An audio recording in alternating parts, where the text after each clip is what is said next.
Okay, I see the little thing moving. Yep, We're live. yep. We're live. Yep. Peace, everybody. I'm here with the good brother, Minister DeWood. I hope y'all all can Pleasure is hear all us. mine. Let me pause this so I won't get this feedback. Okay. So the topic for today is, have you tested positive for WMOTBD? Now let me give you a little backstory on this. This is actually the video. I did a video about this subject matter, so I had to change the title so that the same thing wouldn't happen to me again, because that was what got this channel originally suspended. Hmm. I've done videos about every subject known to man, but when I do a video about this particular subject, which I'll get into, for some reason they felt that this was above the pale, which I don't get. The description reads, are white people at the center of your universe? Do all of your discussions revolve around the white man this and the white man that? Do you feel as if your blackness is a curse and that life would be so much better if you had white skin? Are you openly aggressive and confrontational towards white people, but secretly respect, admire, and love them? If so, you may be suffering from a virus more contagious and deadly than COVID-19 to black folks in America. And that virus is called white man on the brain disease. And if you click on the description, there's a link I have that's common symptoms of this disease. You can click on that and you'll see what I'm talking about. The link in the description box there is this video of this black dude getting a white woman to get on her knees and apologize for her white privilege. Oh my God. There's a link. There's another link that I didn't post, which is a video of black people sitting down in chairs, like those chairs where they shine your shoes, and white people washing their feet and Oh, I seen that. Yeah. apologizing for, these are common symptoms of white man on the brain disease. And actually, the video that I did today on Cornell West is another example. But before I get into it, I want to know what your thoughts is on this deadly, contagious disease in the black community. Well, it's kind of funny because what I notice is when I add a Black Power brother or Black Power sister, and they never talk to me, I'll be like, "Yo, what is the problem here?" And what I find out is I am not racist enough. So in other words, like hey, and they always start with this bullshit warning, like I don't think you want to mess with me. I'm a little bit too radical for you. And it's like, what are you talking about, yo? So then As you if find that's out that radical. exactly. Then you find out that they're the kind of people that don't do nothing but post what white people do to black people all day. However, they don't want the answer, which is nationhood. Right. They would much rather continue to sit here and talk about this shit all day than to really do something about it.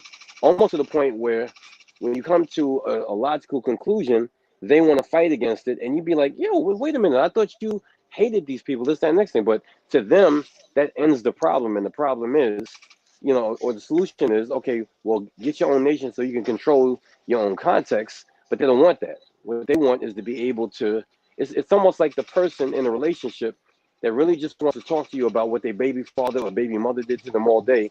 And then you say, well, the solution is me and you getting together. Oh, no, no, no, no, no, no, no, no. I mean, they're a good person at heart. It's just that they've done these 6,000 things we be talking about. Right. Now, that's I a loose came up translation, but we're going to get into some more stuff, though. I came up with a term that I Okay. call Black Power American and Militant Integration is judo. And the reason why I came up with that term is I don't want to give the impression, because see, I'm of the opinion that the vast majority of our people are not stupid. I don't think they're stupid. I don't think that they may be misinformed, but I don't think that they're stupid, and I don't think that they're malicious. I think Right. that they're misled. Okay. Because a perfect example, like, did you see the video of the sister with the locks? And she was, I don't know if she had locks or braids, but she was talking about the burning down of, like people saying, oh, you say we burning down our neighborhoods, but y'all broke the social contract. So what the fuck do I care about Target? You can burn all this shit down for all I care. That's what she was saying. No, I no, don't no. know. I don't I didn't remember see this. her name. I think they posted it in the general chat, but it was a while back, so you might have like looked over it. But she was talking outside in the street, and she said Hmm. something that I thought, and I didn't get the sense that she was disingenuous. I didn't get the sense that Right. she was, unsincere, or Right. insincere. And she said something during that rant, like toward the end. She said, they are lucky that black folks are looking for equality and not revenge. Mm. I've That's heard what she this a lot said. too. I've heard this right here. What you're saying a lot. Right. And when she said that, I felt her and I said, what went through my mind is, I wish that I could talk to her and let her know that there's a third option. Right. you know, because Right. nobody talks about the third option. Right. It's either live in America, get your ass kicked, and fight in a perpetual Batman versus the Joker relationship with white folks forever. You teach your children to Hmm. do it, they teach their children to do it, and it's an intergenerational battle where you're never going to have any peace. And that's just a reality, a fundamental reality of life, which I totally and strongly disagree with. Hmm. Or turn into the black version of the Ku Klux Klan and start killing white folks. Now, the problem Right. that I have with those two options is that both of those options are symptoms of somebody suffering from four-stage white man on the brain disease. Yep. Yep. They just about out of here. Yep. It's like you set up this false dichotomy, and then everybody accept it as if that's it. Well, that's it. You can't. There is no other option. Well, actually, there is. It's called land, infrastructure, and Yes. nationhood. It called controlling the context, the socioeconomic and political context of your reality. Which one do you think is worse though, as a sidebar? The people who want to kind of work this thing out over the next 6,000 years, and I do mean 6,000, Mm. or the people who decided, okay, let's just kill him, let's just arm our kill Whitey campaign. Which you think is worse? A worse stage of white man on the brain? Probably the first one, because the second one ain't gonna happen. Right. That's some fantasy. That's like a Black Power American fantasy. Word. You know what I'm Word. saying? It's like Yep. Fatty Black says, I'm not against the revenge, but wouldn't it be smarter to have a home base? A home base is the revenge. Yep. Basically, You know what the because you know revenge? what? Go ahead, go ahead. Let me just say this, because what do they say when you move on from somebody that's been mistreating you? They say success. The best revenge is success.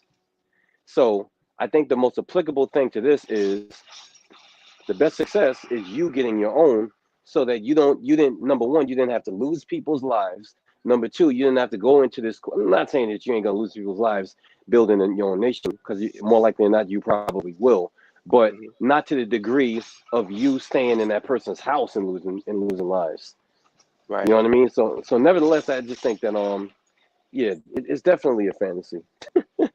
It's definitely a and the people believing that, they believe strongly in that shit too. Yeah.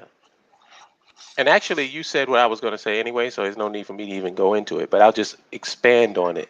That it's just like a relationship. If a woman is in a relationship, an abusive relationship, Hmm. and she leaves her abuser, what is her revenge against him? Right. If She done she moved gets on. into another relationship and is successful in loving, or she's successful in whatever she's doing, that's the ultimate revenge. Is Right. revenge for her to go back and kill the guy that abused her so she can spend the rest of her life in jail? That's what revenge is. Yep. Which one would you opt for? Because the Uh, this first one is about you. The second one right. is about him. Yeah. Exactly. Exactly. Totally. But the thing is, the movies that are most successful are not about the movies not the movies where you moved on and you found somebody. The most successful movies are the ones where you actually killed him, Right. because that's what people want to see. Yeah. It plays to your most base nature, and it's a movie, so there's no real penalties for it. Exactly. Everybody walks away and lives happily ever after, and it's Word. all good. See, but Yep. what I'm trying to get people to understand what is something that I came to this conclusion early in my development. Once I went through the initial stages of consciousness where you first learn that everything you've been taught was a lie, Right. then you start getting information to learn about the history of your people and what actually you've done. Then the next stage is anger, because now you're mad at the people that lied to you. So now you're gonna, it's Mm-hmm. like what Malcolm said in his book. He was gonna tell the white man to his face about what he did, blah blah blah blah. Right. Right. Then the next stage, which should be after that, is acknowledging that a snake is a snake. Right. And then the stage after that is where you start getting more into yourself and what you have to do to Mm-hmm. fix your problems. That's Mm-hmm. the stage that we're in right now. The final stage is your actual fucking nation. Right. Right. So why do you think people, because there's a lot of people that don't get to the stage that you said before having a nation, which is finding out that you have to do what you have to do for yourself. Why do you think a lot of people don't get to that stage? Do you Because think it's, that has to do with the leadership, or what's called being, yes, being misled? yes, it has to do with the leadership, and it also plays to um, a certain comfort level, because it's like, if I know that something, if I have to get myself out of something that I know requires work, it's Hmm. easier for me to engage in rhetoric because then I never get to the work. Right, right, right. Yep. And it's a lot of that going on. It's like our leadership is not trying to push us to be better and push us to have control of our reality. They're using our lack of all of those lack of things that I just mentioned to Yep. enrich and Sorry. empower themselves. Right, So that way they can appear invaluable to you. right. Yep. And I And think let that me add that's to what this. it is. Are you hearing what's going on in my background? A little Okay. bit, but not, I can still hear you. Okay, good, good. I'm sorry. Somebody's using a blender. Anyway, I'm at my children's house. What Okay. you call it? What you call it? And let me add to that, because of course I knew the answer to the question, but it sort of was like the lob. Yes, I believe that the leadership is responsible for that for many reasons. The reason that you stated, as well as the reason of, not only do they really profit off of you staying in a perpetual quagmire of trying to get back at that person, which is in this case white America, but they also are afraid. I Hmm. think that they are afraid because they don't believe. They have tried on a limited scale to do what we're trying to do, and they didn't make it. But the reason why they didn't make it, they don't realize, is because you tried to do it by yourself, and you tried to do it in a way that you would be lionized as the leader of the so-called, what I'm saying, the so-called nation. So when that fails, because nobody wants to follow somebody for the rest of their freaking life, then they say, well, it can't be done. And they're afraid that anybody else can do it. And the reason why we've been so successful in drawing so many people is because we're talking about a more inclusive thing, which does not involve everybody bound down to one person, but a council of people and a nation of people as a collective, which is what everybody has said that they wanted. You know what I'm saying? Hmm. And people are more apt to that than they are to the dictator model, which worked a lot in the 90s and the 80s. But nevertheless, so they've tried it. They see it doesn't work for them because they've done it on a small scale, and so they try to discourage everybody else, because if you get to do it, then you make them look stupid. They think, which is really a selfish kind of psychosis. And I go back to this whole thing that we was arguing with this dude Pianki on your post in the BIO group, Hmm. where he comes in with this disingenuous, full of shit argument about how the answer to the question was, you can't solve systemic problems with individual solutions. He goes, not true. So then we Right. ask him, And what do you provide mean? no examples to prove his point. Well, no, he did provide examples, but the examples were stupid and disingenuous. Right. They would this. So the not true was the bait, and once we took the bait, because it was too irresistible. You know what I'm saying? It was like it's like putting peanut butter on a mousetrap. Once we took the bait, then he goes, "Well, it's about this," and then he starts posting all of his organization's bullshit that he's doing on an individual level. Hmm. So he's a prime example of what I'm talking about. Here's a guy that has done this by himself and has helped 4 to 5 people. So when the BIL talked about we can help hundreds of thousands of people, that scares the shit out of some of these people, because it means they was talking about it for years, but you had to follow them. So now, you know what I'm saying, a collective of people are going to do it, and that makes you look like, not only does it make you look full of shit, but it exposes your true intentions, which was you wanted to be on the Mount Rushmore of Pan-Africanists and nationhood. That's my thoughts on it. True indeed. And another thing about what the examples that he provided was, it means that he didn't understand the statement that he was supposedly against. Because I asked I him, I don't think said, so, son. I said, so does this mean that discrimination is over? Like, so you ended it with your individual solution? Because that's what I was saying. I said you can't solve systemic problems with individual solutions. So you provided an individual solution, so the problem should be over. Right, The fact that it's right. not over shows that you didn't even understand what the statement was. And I get that a lot. I get pushback from mouth breathers who don't understand simple basic concepts, and they don't understand this is the reason why I love being around you guys, because you guys understand what power is. And you're Hmm. always thinking from the perspective of power. Power is not IBM hiring you or Microsoft hiring you because you got a good education. That's not fucking power. Right, right.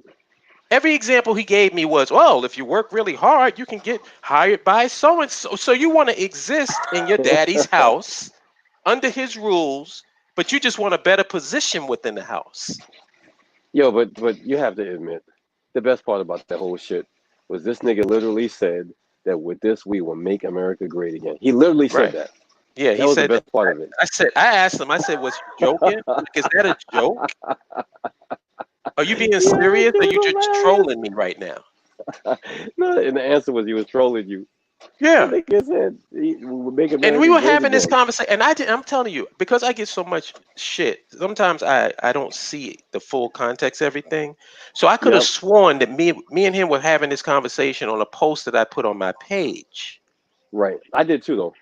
When I I did too. saw that this was happening in the BIO group, I said, "Oh, okay, now I know exactly what I'm gonna do. Yeah, you and our group talking this shit. Yeah, I'm gonna kick your bitch ass out. Why are you in Yep. a group about?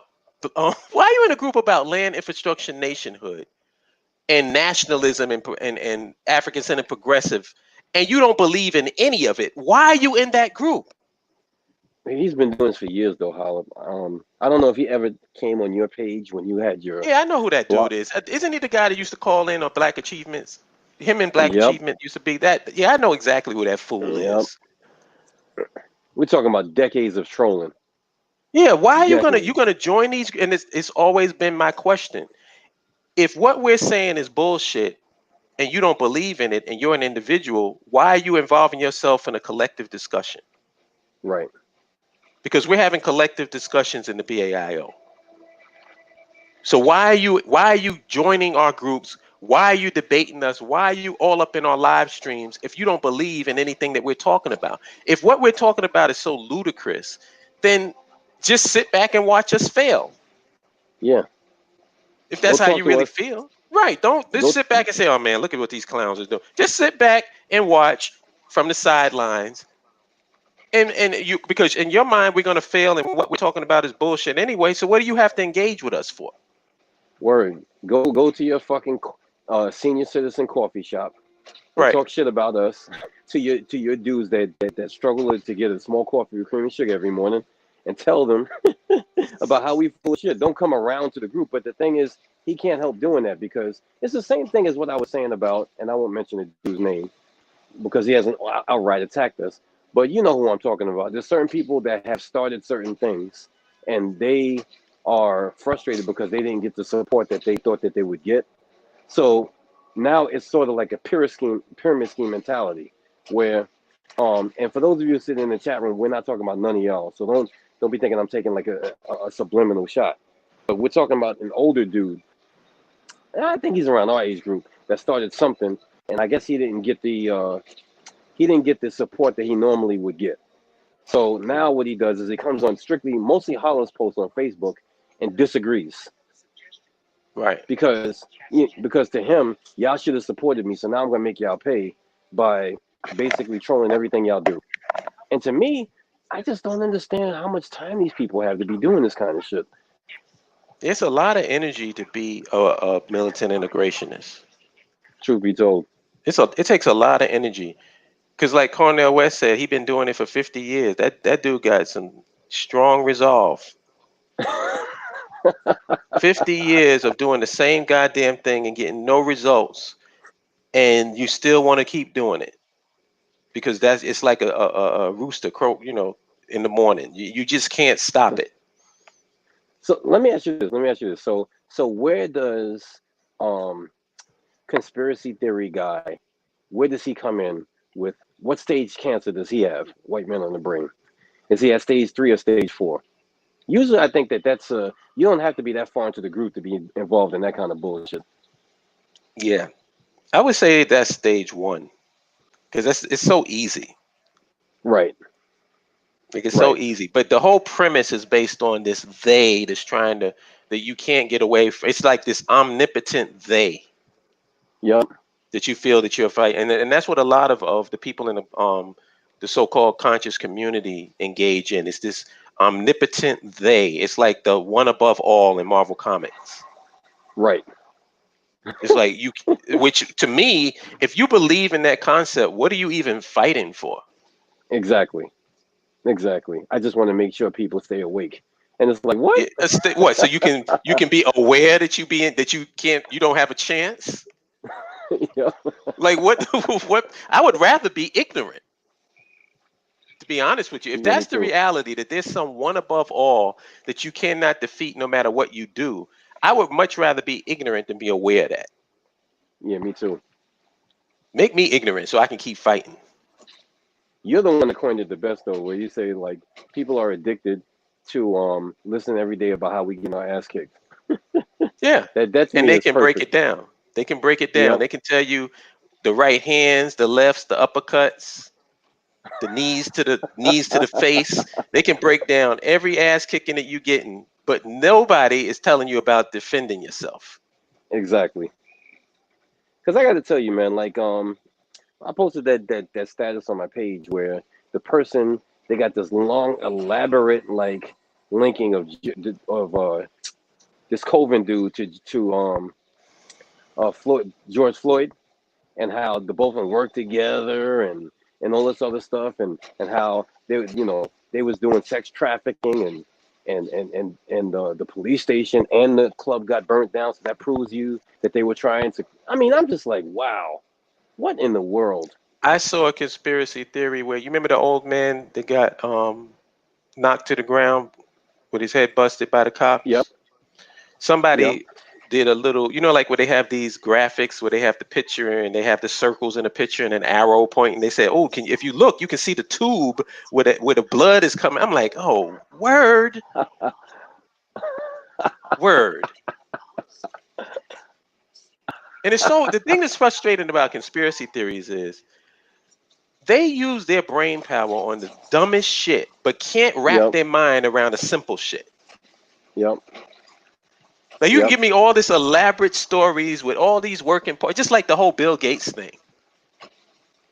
Oh yeah, Do that's people hilarious. not really like? Isn't Bill Gates like the second richest person in the world? Yeah. Yep. Doesn't want or need for anything.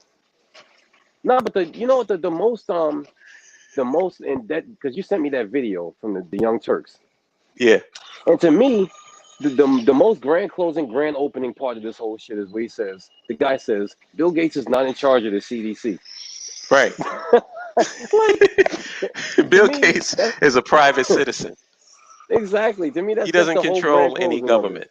Right. Yeah. So if you're gonna say, well, Bill Gates he's trying to vaccinate all y'all, whatever. How does he plan to do that? Because he's not in charge of that government agency. And why? And right. Why? If somebody can break down to me why, I'll get aboard the conspiracy theory. Right now, the conspiracy theory don't make no sense. It's just It like with doesn't. the Alex Jones shit of the concentration camps and all this other bullshit. It never made any sense to me. It sounds like some bullshit. Right. And when I ask people why does the government want to have its citizens in concentration camps? Like if I'm first of all, the government is run basically by the people who have big business. Right. So what do big business people want? Do they want their customers in a concentration camp? Not at all. Not at all. Not at Or all. do they want yeah, send me the video, Fatty Black, so I can, listen to this bullshit. Because it's all bullshit to me. I'm not What video buying is it. this? He said he actually said why in his TED Talks. Who said why? Bill Gates. What? So Bill Gates said in a TED Talk that he wants to depopulate using vaccines. That's what he said? I would For love to real? see that. No, I'm asking. I said I would love to see that and hear it.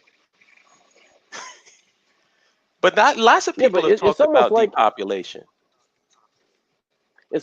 like when you watch The Matrix, right? And he goes to talk to the architect, which is I think our favorite scene. And Neo was like, "Look, dude, like you need us," and he's like, "Well, we're prepared for alternatives," Oh, that's and my that day favorite never comes. line. No, he said there are levels of existence we are prepared to accept. Exactly, exactly, exactly. So based on that, to me, I believe that that's what most of the conspiracy theorists, that's where they're coming from. They're coming from the fact that we're all going to be annihilated, but there is levels that they're willing to accept. So in other words, like, annihilate all of the customers, but there's going to be some kind of alternative, and that shit is retarded. It's retarded.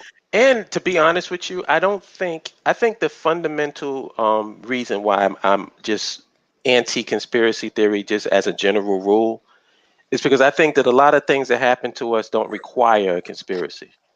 No, not at all. Not at all. Not Like at all. And what else? if you want to vaccinate the population, you don't have to come up with some elaborate Bill Gates scheme to do it. You can do it right now. Yeah, exactly. People are getting vaccines right now. Just replace those vaccines with the microchip that you think everybody's going to be. And there you go. And you Yep, don't have to make no announcements on TED Talk to do it. exactly. It's like he's going to tell you he's going to do it, then do it. And like you have no I don't know, man. I do not know. I mean, Yusef, let's Yusef, not get it twisted. what I'm saying is I'm not buying a lot of these conspiracy theories. It's not really that deep. Like we just use that levels of Oh, I knew that was existence coming. thing as an example of the What system. is he saying? Because I can't see the chat room. He's saying that we don't believe in anything, or No, he said, which side of the argument are you talking? Because that levels of existence theory makes sense, though. what part of it makes sense? For real, I'm not son. even in that. I'm not even in What it, to be honest with you. what part of that makes sense? That doesn't make sense. It doesn't make sense at all. He makes his money off people. You kill people, you don't make money. It's very simple. What part of that makes sense? Yeah, I don't understand. And microchip people for what? All right, what's the reason to All right, it almost seems like people is throwing shit against the wall to see what will stick. Is it depopulation? Because if you're going to depopulate, why are you microchipping everybody? Or does Right. Oh yeah, that is microchipping true. allow you to depopulate? I don't get it.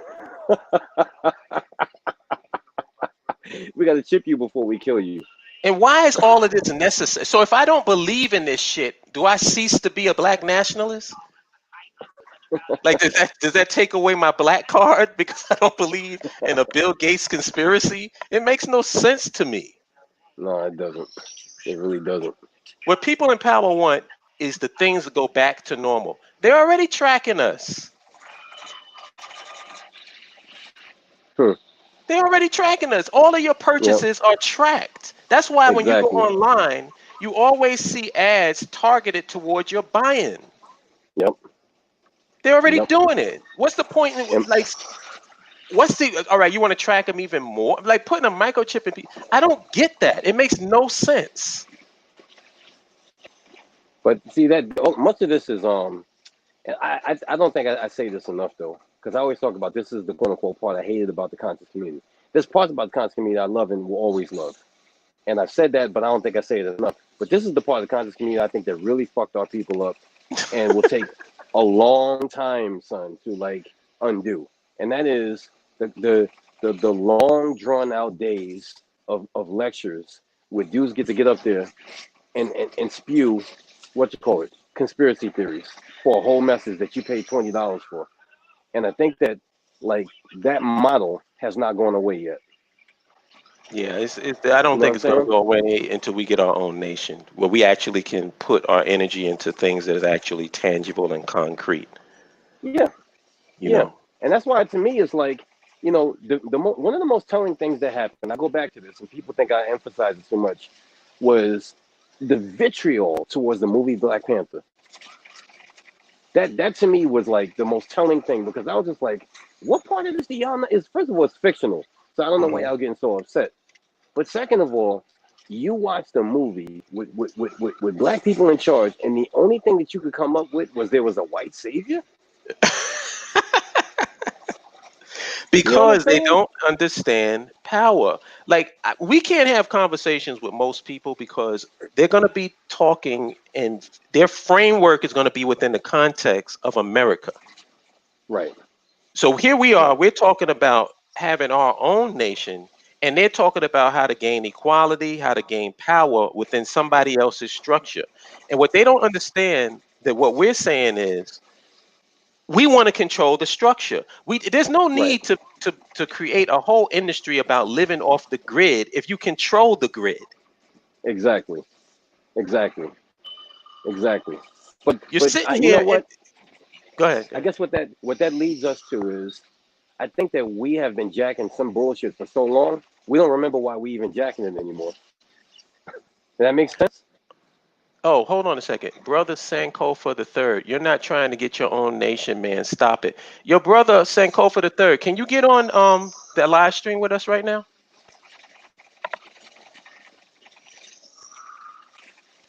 I'm waiting for your response. Put your email address in the chat room.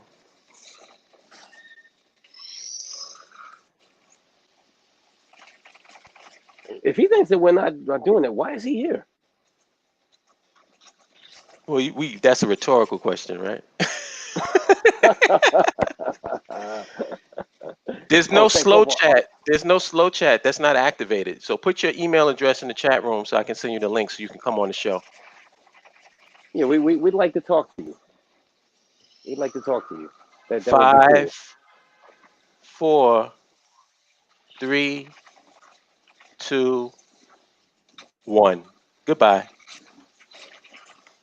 Just like I thought, another bitch ass nigga. Oh, he didn't want to come? No, of course not. Anyway, Oh man, I was looking forward to that, dude. yeah, I gave him a chance. But to get back to the topic, um, yeah, like because your question was what stage? I would say that that's stage one, Okay, I got you. definitely. I got you. Yeah, I agree. Can I ask you a At first, I question? thought, sure. When did you when did you become immune to white man on the brain disease? Do you remember when? You know what, brother? Honestly, I was very fortunate because I was one of those who wanted to inject it in my blood and become a test subject. I really did, man. When I first came in the nation, bro, you should have seen me. I was swinging that sword like Conan. I was just like, nah, it's his fault. And I just wanted to. I got suspended. Not suspended as in put out, but I got silenced for 30 days, 3 times Mhm. for every other word come out of my mouth was white man this, white man that. Because my teacher was not a jerk, and he understood that kind of first of all that kind of teaching would not be sustainable, but second of all it was just kind of stupid. And after a while, I learned that's not what this is all about. What this is all about is, like you said, is you investing in yourself and then coming together with a collective and trying to build something. And so when I really came to the reality of it was when I started actually working with people in the neighborhood. I talk about this all the time, and I don't try to make myself to be anything other than anybody else, but I really feel like the people who have done the work, I feel like we are the people who know that white man on the brain disease is not the answer. We're the people because we've seen too much go on. So because of that, we know that if you sitting around spewing out conspiracy theories or thinking about him all the time ain't going to help nobody else's situation. There's people living in roach huts. There's people living in extreme poverty. There's people living under abusive relationships and all that other stuff. And for you to just sit there and blame him, although he's the architect of the construct, let's not get it twisted. He's the architect of the construct. And I think that that's, honestly, I think that that's one reason why you get a person like Brother Sankofa who will say what they're saying, because they think that we're basically letting him off the hook and saying he's not responsible for anything. And by no means is that what we're saying. What we're basically saying is you cannot, now that you know he's the problem, what are you going to do about it? And the only way That, you can do something about it is to focus on you. So I think that's that when I first why. came to that sorry. Yeah, that's why. It's like saying, is a woman who left an abusive relationship letting her abuser off the hook? That doesn't make any sense. Yeah, that's true. Yep. Yep. Yep. That's what they say though. They say we, like, for instance, I was talking to my dad about the protesting and things like that. My dad is like an old school Black Power guy. And of course he's in the BAIO. And so I was saying to him, I said, Dad, I said, listen, I'm not hating on the protesters because it's a younger generation, and I need to let them have their time. I said, but ultimately, I said, you and I both know what's going to happen here. And he said, what's going to happen? I said, nothing, nothing. Because they're not going to bring down the structure. They're going to make it more comfortable, but they're not going to bring down the structure. He did not like that. Mm. Boy, did he not like that. And he was like, I've seen a lot, and you haven't seen as much as I've seen, and this is different. It's not what's not different about it is it's not getting rid of the system. That's what's not different about it. What's the same is that it leaves the entire system in place in a nation that was built to support the system. So if you don't bring down the nation, it's not going nowhere. Also, And it's not organized. truth be told, I mean, you can't do anything. It's like I said, you cannot beat the New England Patriots with street clothes on and dress shoes. You can't do it. right? They're more Yep, organized than you. And that's the reason yep, why they're going to beat you.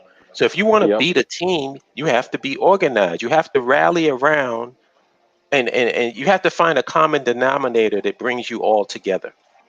Right. I think we found it. It's just that people refuse to accept it. Yeah. And was I think what's beautiful about the case that we build in here is that we know the reason why people don't want to accept it. Most people don't want to accept it because it makes them look like they feel it makes them look like a clown. And if we could Mhm. find a way to let them know it's okay, brother, because once you have your own nation, nobody gives a fuck what you did for years. I think that Right. that would eliminate a lot of competition. Not all, but a lot of competition. Don't I you think? agree. I agree. Because you thinking that you're in competition with us because you've been working for so many years and you're gonna look stupid is asinine. Once you have that nation, nobody cares. Right. Then your energy You can know, be directed toward nationhood business, which is basically maintaining and taking, you know, control over your nation and going about the business of your everyday lives. And maybe it and it would be might. so cool, Dawood, is black people could accept the premise that you do not have to struggle. Right. Oh my God. Yeah. The Right. struggle is not Right. organic. It's not just the way that it goes. And you never really realize that until you go away from the struggle. Hmm. How many people who talk about the struggle continues have a passport? Yep. Good question. Because I know for me, I'm having like, withdrawal symptoms from Rwanda. And I can amazing. probably speak for a lot of people like that went there. I'm having withdrawal symptoms, and that was in November Right. because I felt so comfortable. I felt like I didn't feel pressure on me. I didn't feel like somebody was checking me out and looking at me and that my life was under threat because of the color of my skin. I didn't feel that. Oh my God. Imagine feeling that. I mean, you felt it. I haven't felt it yet, but just imagine feeling that. Yeah. Imagine Imagine going feeling to a that where shopping center. everywhere you go is black people and black people doing things. You know Right. what I'm saying? Not black people hanging out on a corner. Black people actually doing things. I saw black people in Rwanda picking up trash off the street. It wasn't much trash anyway, but whatever they saw, they picked up. Mm, mm, mm, mm. It wasn't the government doing it. It was the people doing it because they were proud of their nation. Hmm. Yep. My God, bro. Like, and if I could add to that, bro, like, just imagine going Oh to shit, a, we got 41 dislikes, son. damn, for real? We That got means we're doing 41 some. dislikes and 25 likes. That, I just that must mean realized that that. Sankofa dude, he must have made 41 accounts.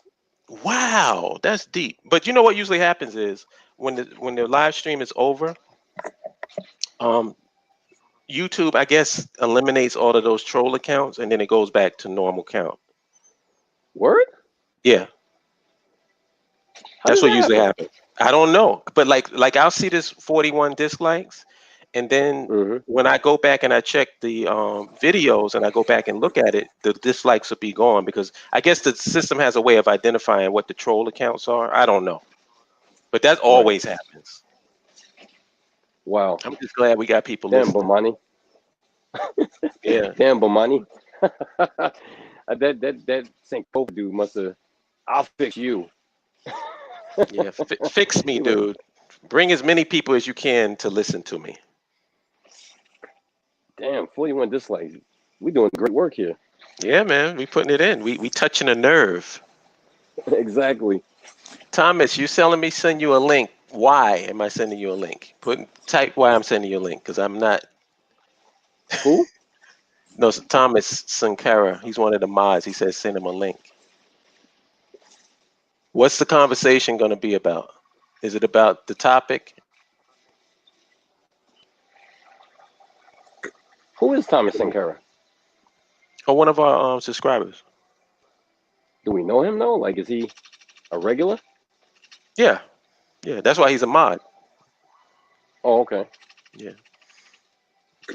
I just want to know what he wants Oh to no, talk no. You about. know what? I what you call it? I confused him with There was a dude named Brian Sankara that I used to be friends with on Oh, Facebook.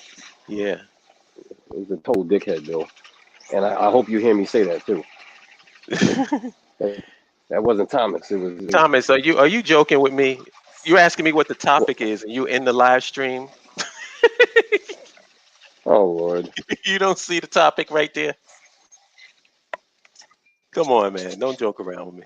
But anyway, back to white man on the brain disease. It's like I said, when I was, and I can't, I'm trying to detect when it actually happened, but I would probably say it was before Amos Wilson, because I always point to Amos Wilson as the time when I had my aha moment. Mm-hmm. Um, but I think it was a little bit before that, where I just got tired of talking about white people. It's like it seemed to me like from a strategic standpoint and from a solution standpoint that we were approaching this thing the wrong way. Yep. And I think that's what it was. It's like I did a self-evaluation of where my ideology is, and I said something doesn't seem right. Hmm. And by listening to more people, I discovered that we were putting way too much concentration on white people, and it just didn't make sense to me because it's like, Right. to me, it's like we already know that scorpions are very poisonous. We already know that black mamas can kill you if they bite you. Are we going to do shows every goddamn week talking about how poisonous they are? Yo, that's perfect. Like, That's you don't absolutely perfect. understand, man. These just to kill you. Like, all right, we got it the first time, dude. Like, how much time you gonna keep talking about this shit? When is it going to be about what we can do? Because I got news for you. I'm in Brooklyn. I don't really see too many Scorpios and black scorpions, I should say. Sorry. I No was going to offense. say, you see me once once No every couple of offense. months. I don't see no scorpions and I don't see any black mambas. So yeah, they are dangerous and they can kill you, but is it a real immediate problem for somebody that lives in Brooklyn? And here's another thing about white man-brain disease, and that is that, like, okay, so the goal, of course, is to have your own nation, but you're going to be living here until you get there. So here's the thing: till you actually achieve that, you have to work around them and be around them. And if you're Hmm. one of those guys that everything, or one of those girls that everything in your life is about them, how do you intend to function around them? And what I found, and I don't know if you've seen this, but I'm pretty sure you've seen this. What I found is those kind of people have big time problems maintaining employment, because what ends up happening is that they find a reason to act like they act on YouTube around them, not to the highest degree, to a lesser degree, and they end up getting fired. And now it's these crackers. That's why I can't work for these devils, and we got to have our own. And it's, you know what I'm saying? They say stuff like that, and you're like, no, you can't work around these devils because your black ass can't freaking get them off your mind. Because if you just went to work and did your job, you'd be okay. But you have to be militant guy on the job, just like your militant guy on YouTube. And if you were working on the solution, you would understand that they are just doing. It's just like the example you gave, the black mamba and Scorpio. You're not going to convince black mambas and Scorpios that they shouldn't sting us. Right. That's what they was born to do. Only thing you can do is prepare yourself by learning the land and the environment and knowing, okay, these are the places that they are. And if you do encounter one, what do you do? And how about put myself in a situation, because I wouldn't move into a house where I know they're infested there, Right. right? So the best thing to do was to, if you moved in the house and they were there, either get an exterminator or move into another house that they're not there. And that's the example that we're giving with nationhood. It's But the crazy to conspiracy me. that Go ahead. Go ahead. no, the conspiracy that y'all don't understand. They're trying to multiply. Well, of course they are. Of course they are.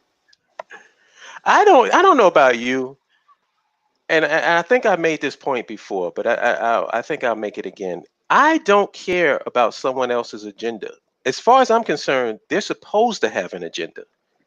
Exactly. Why are we under the impression Exactly. that somebody else is going to work in our interest?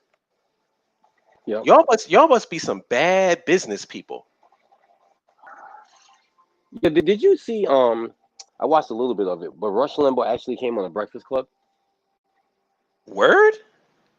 Yes. This was Yes, he did. recently? Yes. Yeah. Yep. Around the What George the? Chauvin. Yep. Yep. Why? Uh, How did that go? Bro, he's a master. He's a master at what he did. This nigga here went on there and made it seem like he is with us, and that cop George Chauvin, like he was very smug in what he did. He couldn't believe it, and like he is a master at what he does. Oh, He so went he on was that show, playing to the and crowd. exactly, he He was totally reading the humanized room. himself on that Yeah. show. Hmm. And I Yeah. said to myself, I said, damn, if y'all don't listen to or haven't listened to Rush Limbaugh for a length of time, you would really believe that this is what he thinks. You would really believe that. And why do you have Rush Limbaugh on your show, but you won't have me on your show? You Right. won't have a nationalist or an African Center progressive, but you want to hear the opinions of a known racist. Exactly. And you're going to give him your I mean, huge platform. bro, when I tell you that like like if you didn't listen to him, you'd be like, damn, Rush Limbaugh's not that bad of a guy. Next thing you I know, they're mean, going he to have did a Michael good Savage on. exactly. He did a good job of making it seem like he totally understands our plight, but you got to take the redneck tobacco mouth uh, Republican way of doing this. I mean, that he did a good job of that. I just sat there and I just said to myself, like, yo, we are lost, man. We are lost because you guys do it on this show and you allowed himself to like humanize himself and make it seem like he's not the problem. The problem is the liberals. And you know, Charlemagne has to always act like he's really getting to a person, and he's not jacking it, like he did with the Joe Biden interview. Mm-hmm. You know, remember how he was acting like you know he was really pushing Joe, like really asking tough questions and shit, and Joe got to get Yeah. off that show by saying, "If you don't like me, you not black." Right.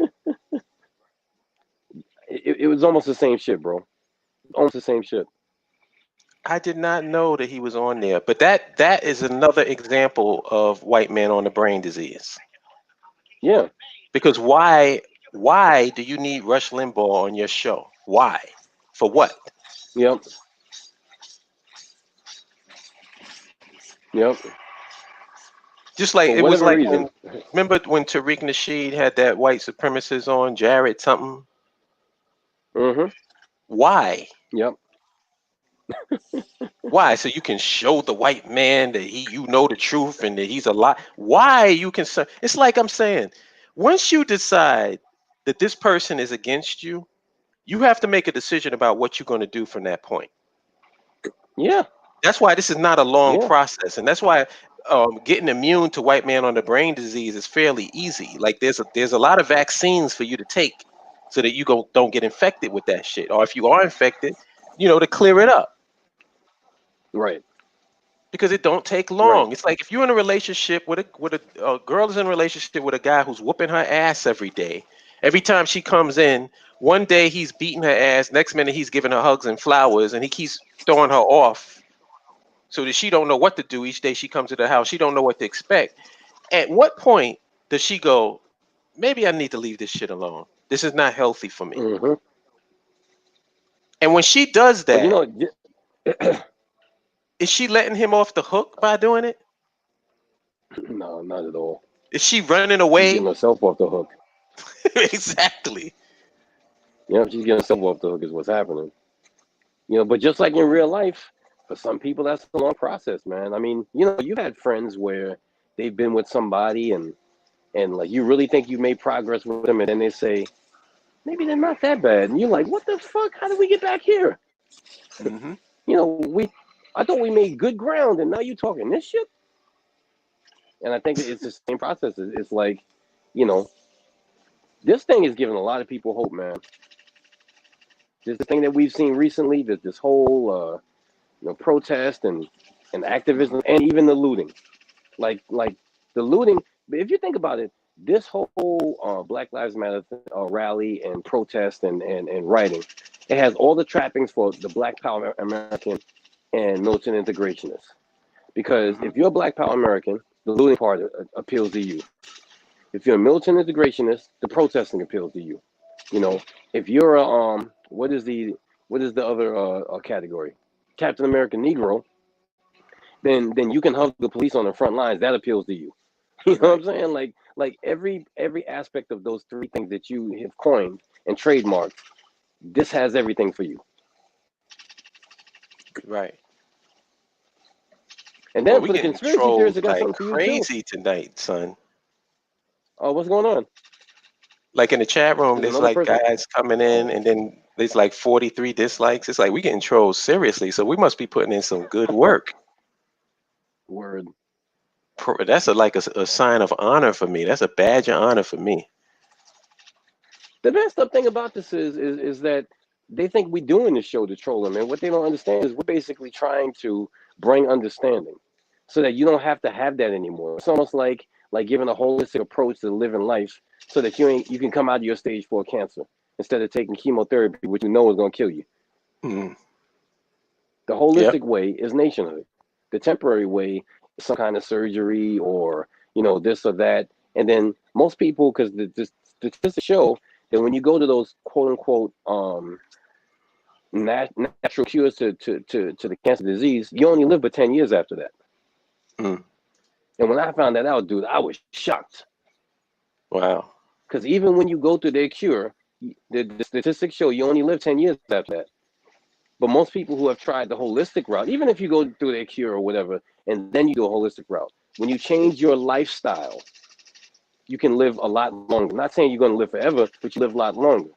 But Right. I think that the biggest thing they say, the biggest problem is that people get either chemotherapy, surgery, or whatever, and they go back living the same lifestyle they was living that caused the cancer in the first place. Right. It's crazy. Eating that way, living that way, all that shit.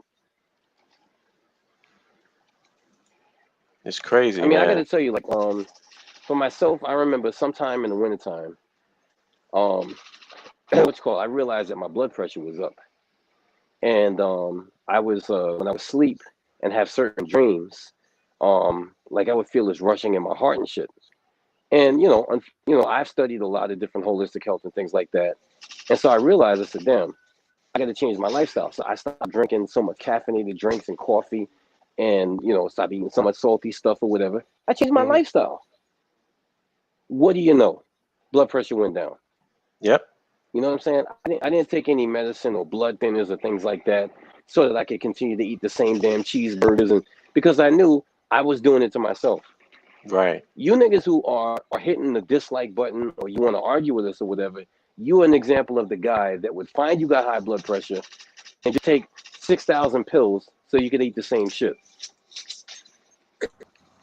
Yep. How about drinking some water instead of soda and sugar all the fucking time? Nah, I'm drinking soda and sugar all day. What's up, fam? Nothing. It's funny that you're actually doing this live because I just watched one of Amos Wilson's like last lectures Hmm. until like he died the following year, a year and a day Hmm. after the fact. Which lecture? It's one that looks like he's like in a school because it's like a like a foldable cafeteria table behind him. So I'm assuming it was at a school. Oh, okay. But it's the one where he has like he's holding like two mics that's duct taped together. I don't know if that helps. I think I know what you're talking about. Yeah, because I've probably seen every fucking lecture he's given, so I know. So it's funny that you're talking about this now. That's why I'm currently chopping up that. Well, I did chop it up, and I'm editing some videos to post on IG. Because he's like, you know how I always say he's like a prophet, but like literally everything in this particular one is happening to the damn T, bro. I'm like, or has happened. Yeah. Like I'm like, oh my god, bro. Like, and it's a shame that y'all both told me that nobody back then was really paying attention to him. Right. Everybody cared about the comedic bullshit and all that. Which I mean, it's fine, but that ain't the thing we need to be learning right now. Right. Yeah. Like he's like in that, for example. Oh, go ahead. No, go ahead. Say what you saying. Like for one example, right? He's talking about how black people pretty much becoming, and I'll tie this into what you were just talking about the protesting, because that's really stood out to me when he said that. How black people were pretty much becoming like irrelevant in the country or even globally, right? Because he was saying like you even see now. Apparently, there was a book in the '60s. I think this white dude wrote, or some black dude. I don't know. He didn't specify, but it was a book called, I think, something about the useless Negro or something like that, and how going forward into automation that black people will continuously to be more and more useless going forward and pretty much be a burden. So Amos Wilson was talking about or saying his interpretation of one of the paragraphs, and he was saying how pretty much like overt racism, like the complaint about racism or to talk about it is pretty much irrelevant now, because at this point, like, you're not a threat anymore. So I don't have to be racist to you anymore. I could just, because you're gonna do it yourself. You're gonna empower me continuously anyways. So I don't have to shut you out of things and all that. And when you look at these protests, I'm like, yo, because I'm like, yo, like, because I'm sitting here, like, why everybody like trying to be nice, and then you say I'm Rush Limbaugh saying trying to like humanize himself and say that he's with black people, and you see all these politicians and shit doing like the most to pander to black people. I'm like, yo, that's why, because it's like it's kind of like, it's like, all right, Negroes, calm down. We're gonna do these little things for you, and you're gonna just go back to normal. Yeah, because it's like you're not gonna do anything anyways, or do what you need to do. So there's no need for us to go all out on you anymore. I'm like, yo, like that's like, and I'm like, then I'm watching the Amos Wilson clip. I'm like, yo, now I get it. I get it now. Yo, you know what the most bizarre thing that I've and let me just say peace, brother Patrick. Good to hear from you. The most bizarre thing that I've seen, with this protest is that even though it's a protest that has all races involved in it, you have certain black people attempting to tell white people what they can and cannot say, even though they're protesting together.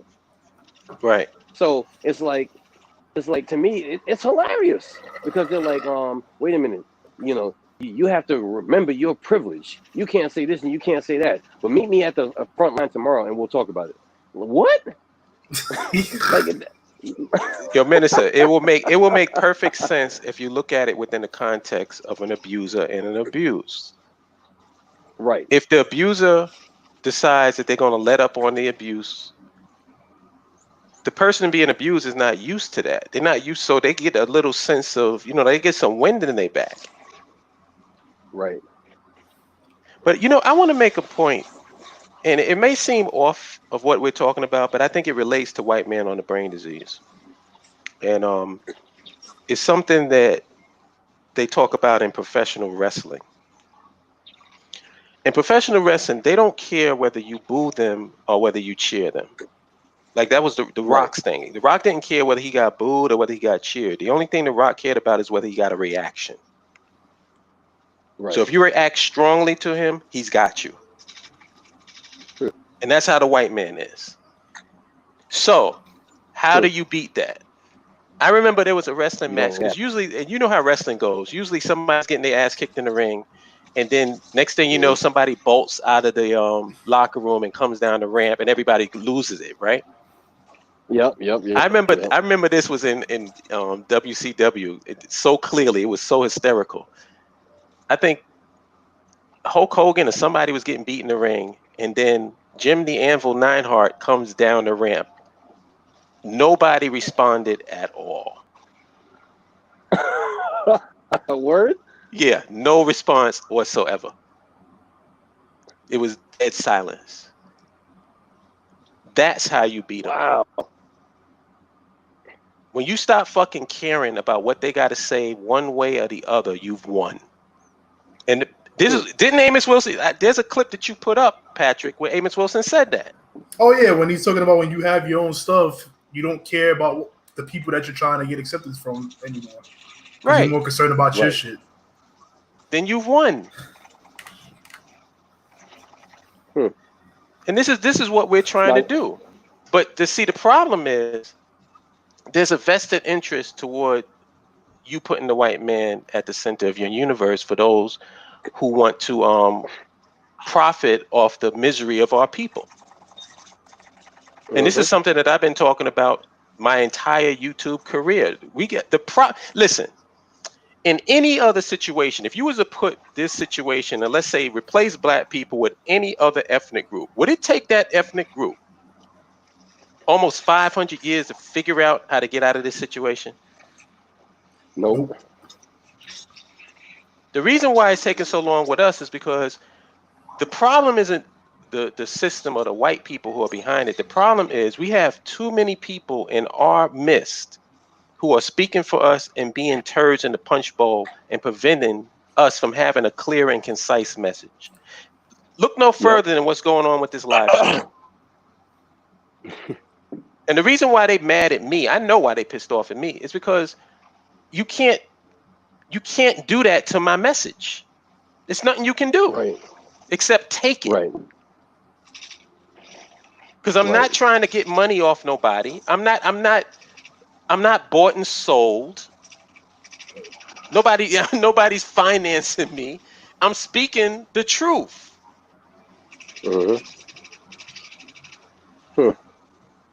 And this is the problem. People don't know how to deal with that. And and this is why white man on the brain disease, they don't want you to know that there's a vaccine for it.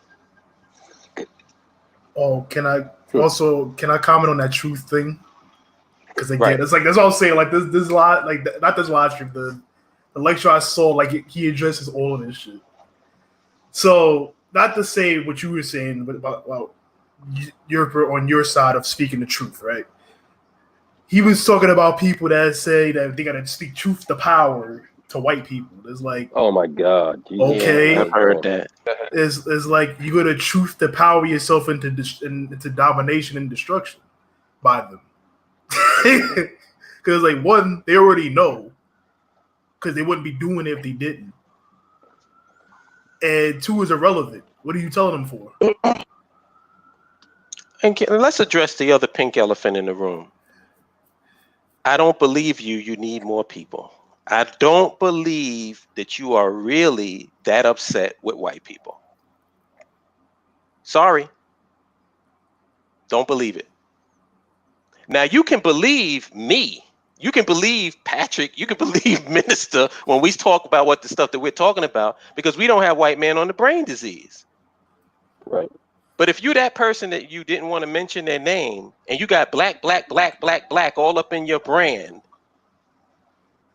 and your whole timeline is filled with all the abuse your people are getting in this country, but yet when somebody comes to you and tells you, well, there's another alternative, or rather than getting your ass kicked, how about getting something of your own? You're like, oh shit, what are you talking about? My ancestors' bones is in America.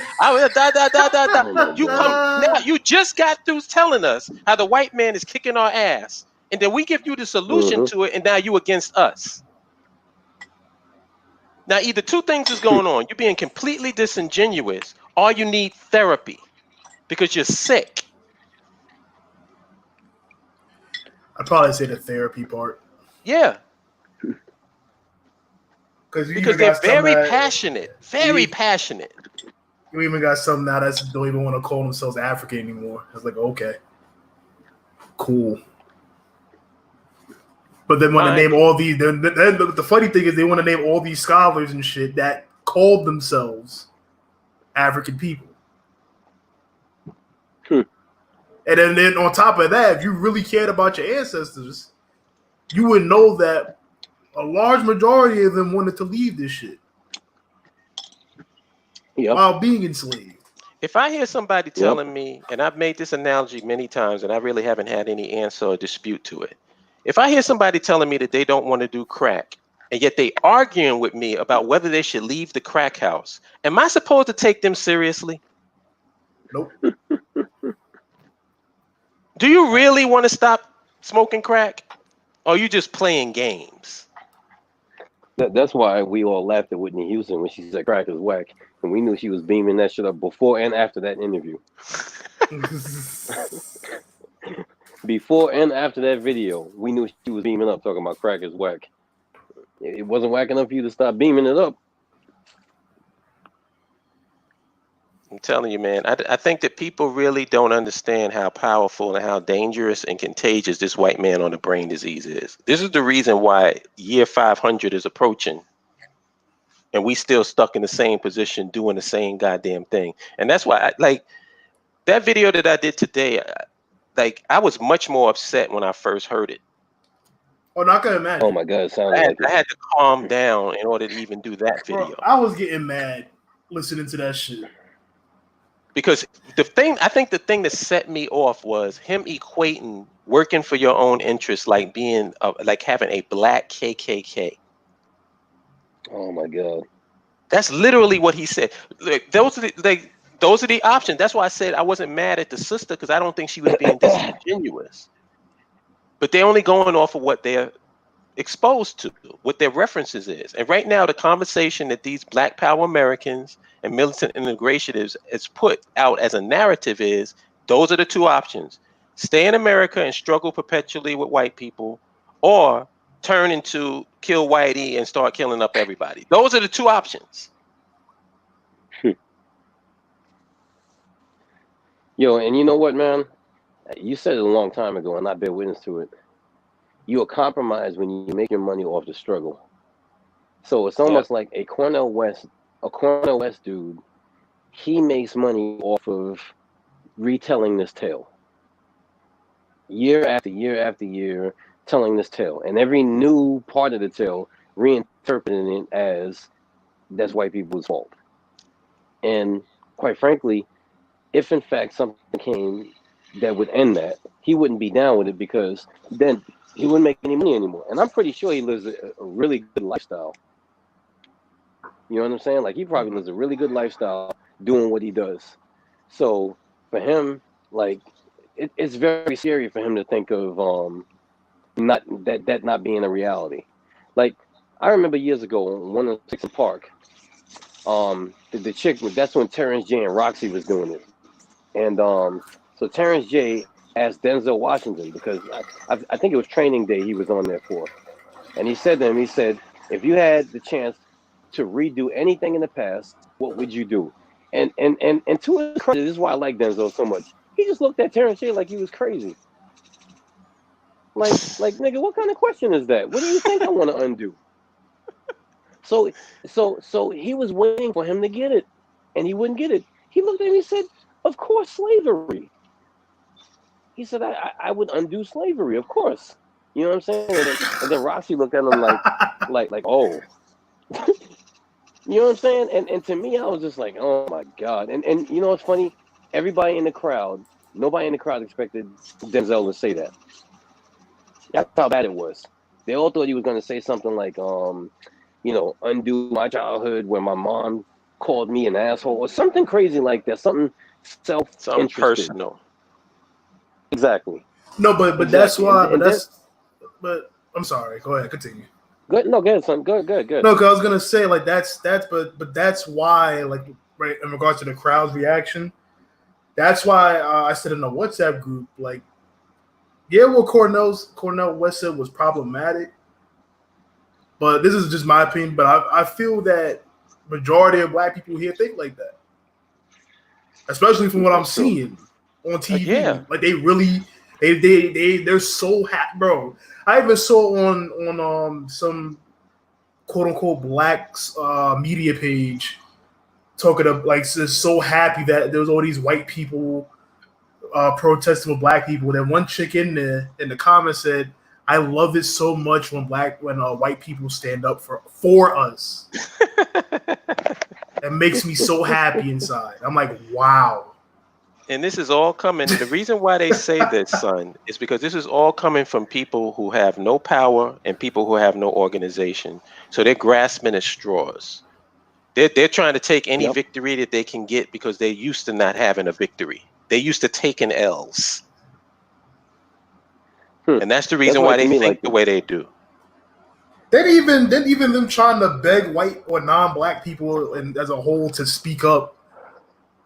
Like they try to bully them into speaking. It's like they're not obligated to speak on anything. This is your problem that you need to deal with. And you're not even in a position. See, what's frustrating for me is because we're so unorganized. Like there is a way to utilize that to our advantage if we were organized. So I'm always looking through that lens. Like if you have finally, like in a situation where everybody universally agrees that the police are a problem, when just a hot minute ago, you saying Black Lives Matter was like a pejorative. Right. A few years ago, like that was like a Republican talking point. Now you got corporations saying Black Lives Matter. Now there's a way for you to utilize all of this energy towards your benefit. But the problem is we don't feel the need to organize. We don't feel the need to speak collectively with one voice. We want to be a bunch of fucking scattered individuals and then think that we're going to get power by osmosis. And it doesn't work that way. There's nobody running. There's nobody driving the wheel in this shit. That's why, like what Minister said is 100% true. It's not going to go anywhere because there's nobody in charge. There's no organization. Yeah. To be honest, I think the people that's still out there protesting don't even remember what they protested before. Exactly. It's like they're just a there hangout because there's something to do. And that's what I've been saying with these protesters are, especially with these white people. Because I'm like, dude, did y'all just forget what white people did like 2 to 3 weeks prior for themselves? Yep. Like, did y'all completely forget about that? Oh, and there's another thing. Let me make this statement because this is something that I wanted to touch on. the first thing that they're always going to give you is symbolic victories because it means nothing.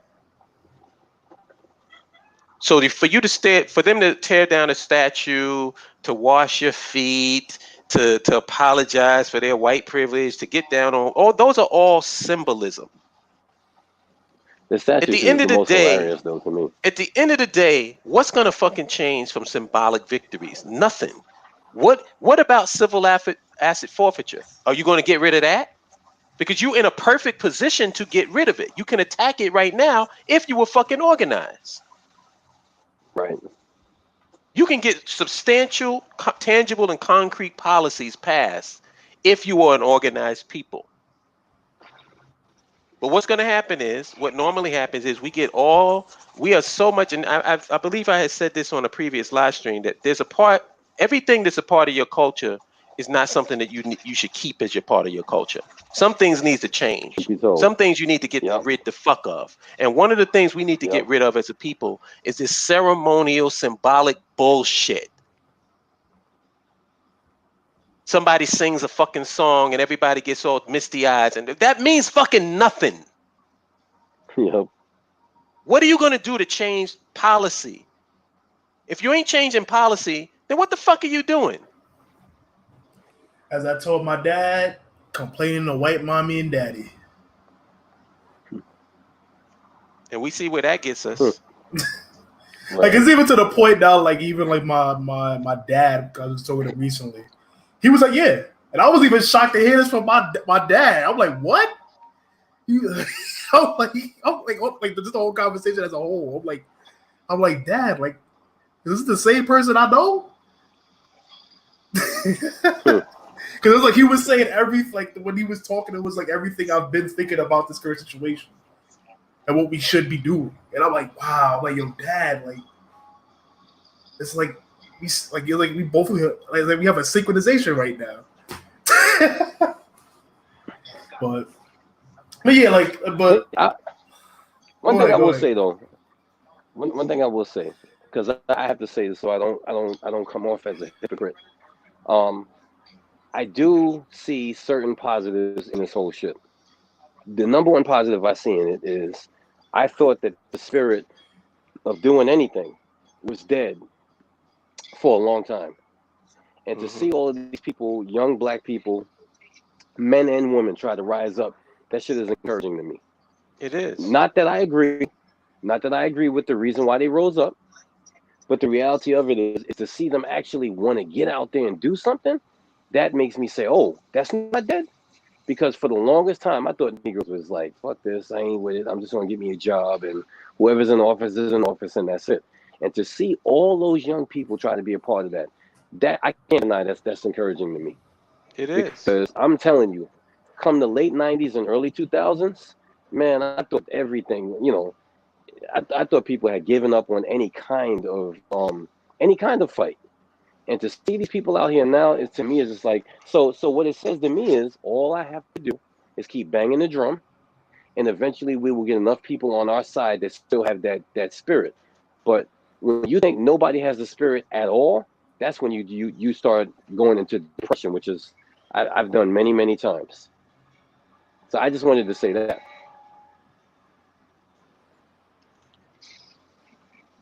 Yeah, wherever it's going or however it goes. Oh, word? Well, we got more dislikes? Yeah, these comments are so contextless. That's how I know these are just trolls.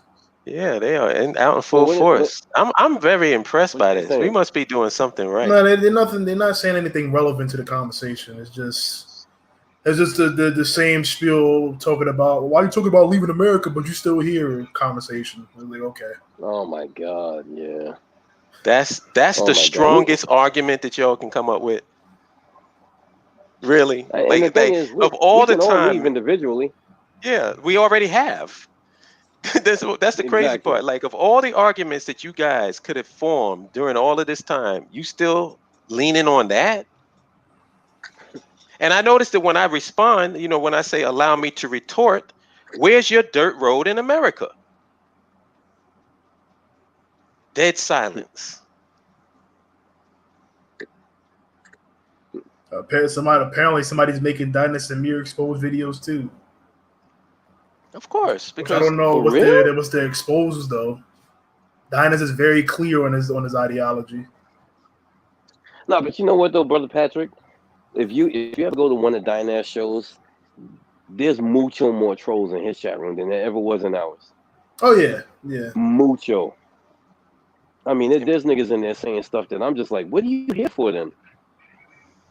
It's entertainment. That's why I don't even pay any of these people any mind. yeah, it's like at the end Word. of the day, it brings more traffic. If anytime anybody can, an extra eye and an extra ear can be on in the conversation, I'm good. And I hope you I make mean, videos about me, because all that's going to do is make people go to my video channel and see what I'm actually talking about, and then they're going to go, "Oh, this guy makes perfect sense." let's talk about how laughable Dyna Samir exposed is. Dyna Samir, here's a brother that has written several books, has gone, talked about going to Africa, but gone to Africa more times than most of us have fingers and toes, has been successful in corporate America, quit corporate America to go after his personal dream, which is to see black people be free and live a better life on the continent. What the fuck is there to expose? And became a citizen and a prince on that journey. What is there to expose? And is actively What? actively having people on his show Now to let's just show compare you that. how to get out of America. Now let's compare that to Al Quan. Oh yeah, I'm going to talk about you, nigga. Let's compare that to Al Quan, a nigga who called the BAIO a GoFundMe group, and guess what he has on his panel? Yep, A GoFundMe And page asking people for $50,000. oh my God, that's how much it is. These are the people, Oh and this my is a God. guy who people are supposed to pay attention to over Dynast Amir, somebody who's actually doing something, somebody who's not afraid to show their face, by the way. Ain't he an Oh Aboriginal? yeah, no. Last time I heard. Who? Who, Alquan? Yeah, Al Coon. Yeah, I could have swore he called himself an Aboriginal. Who Oh knows? my The last God. time Does it, he tried to to be honest troll. with you, does it really matter? No, it don't. Because nobody gives a fuck about who this dude is. The only way that he'll know, that anybody will know who he is if he comes and trolls on our channel, the people that's actually doing something. Exactly. And I've sunned him and bitched him in every interaction that we've ever had online. Go to the archives. He's my bitch. And right now my bitch is mad because daddy is not talking to him and daddy's talking to somebody else. That's what's really going on. He's in the chat room? He's the one that's doing these troll accounts. Oh my God. Which doesn't matter because, like I said, once the live stream is over, all of the down thumbs down are gonna go away. Watch. Oh, that's why these are ADOS people. Okay, that makes sense. ADOS. Oh, those are the people that. Yeah, that's why.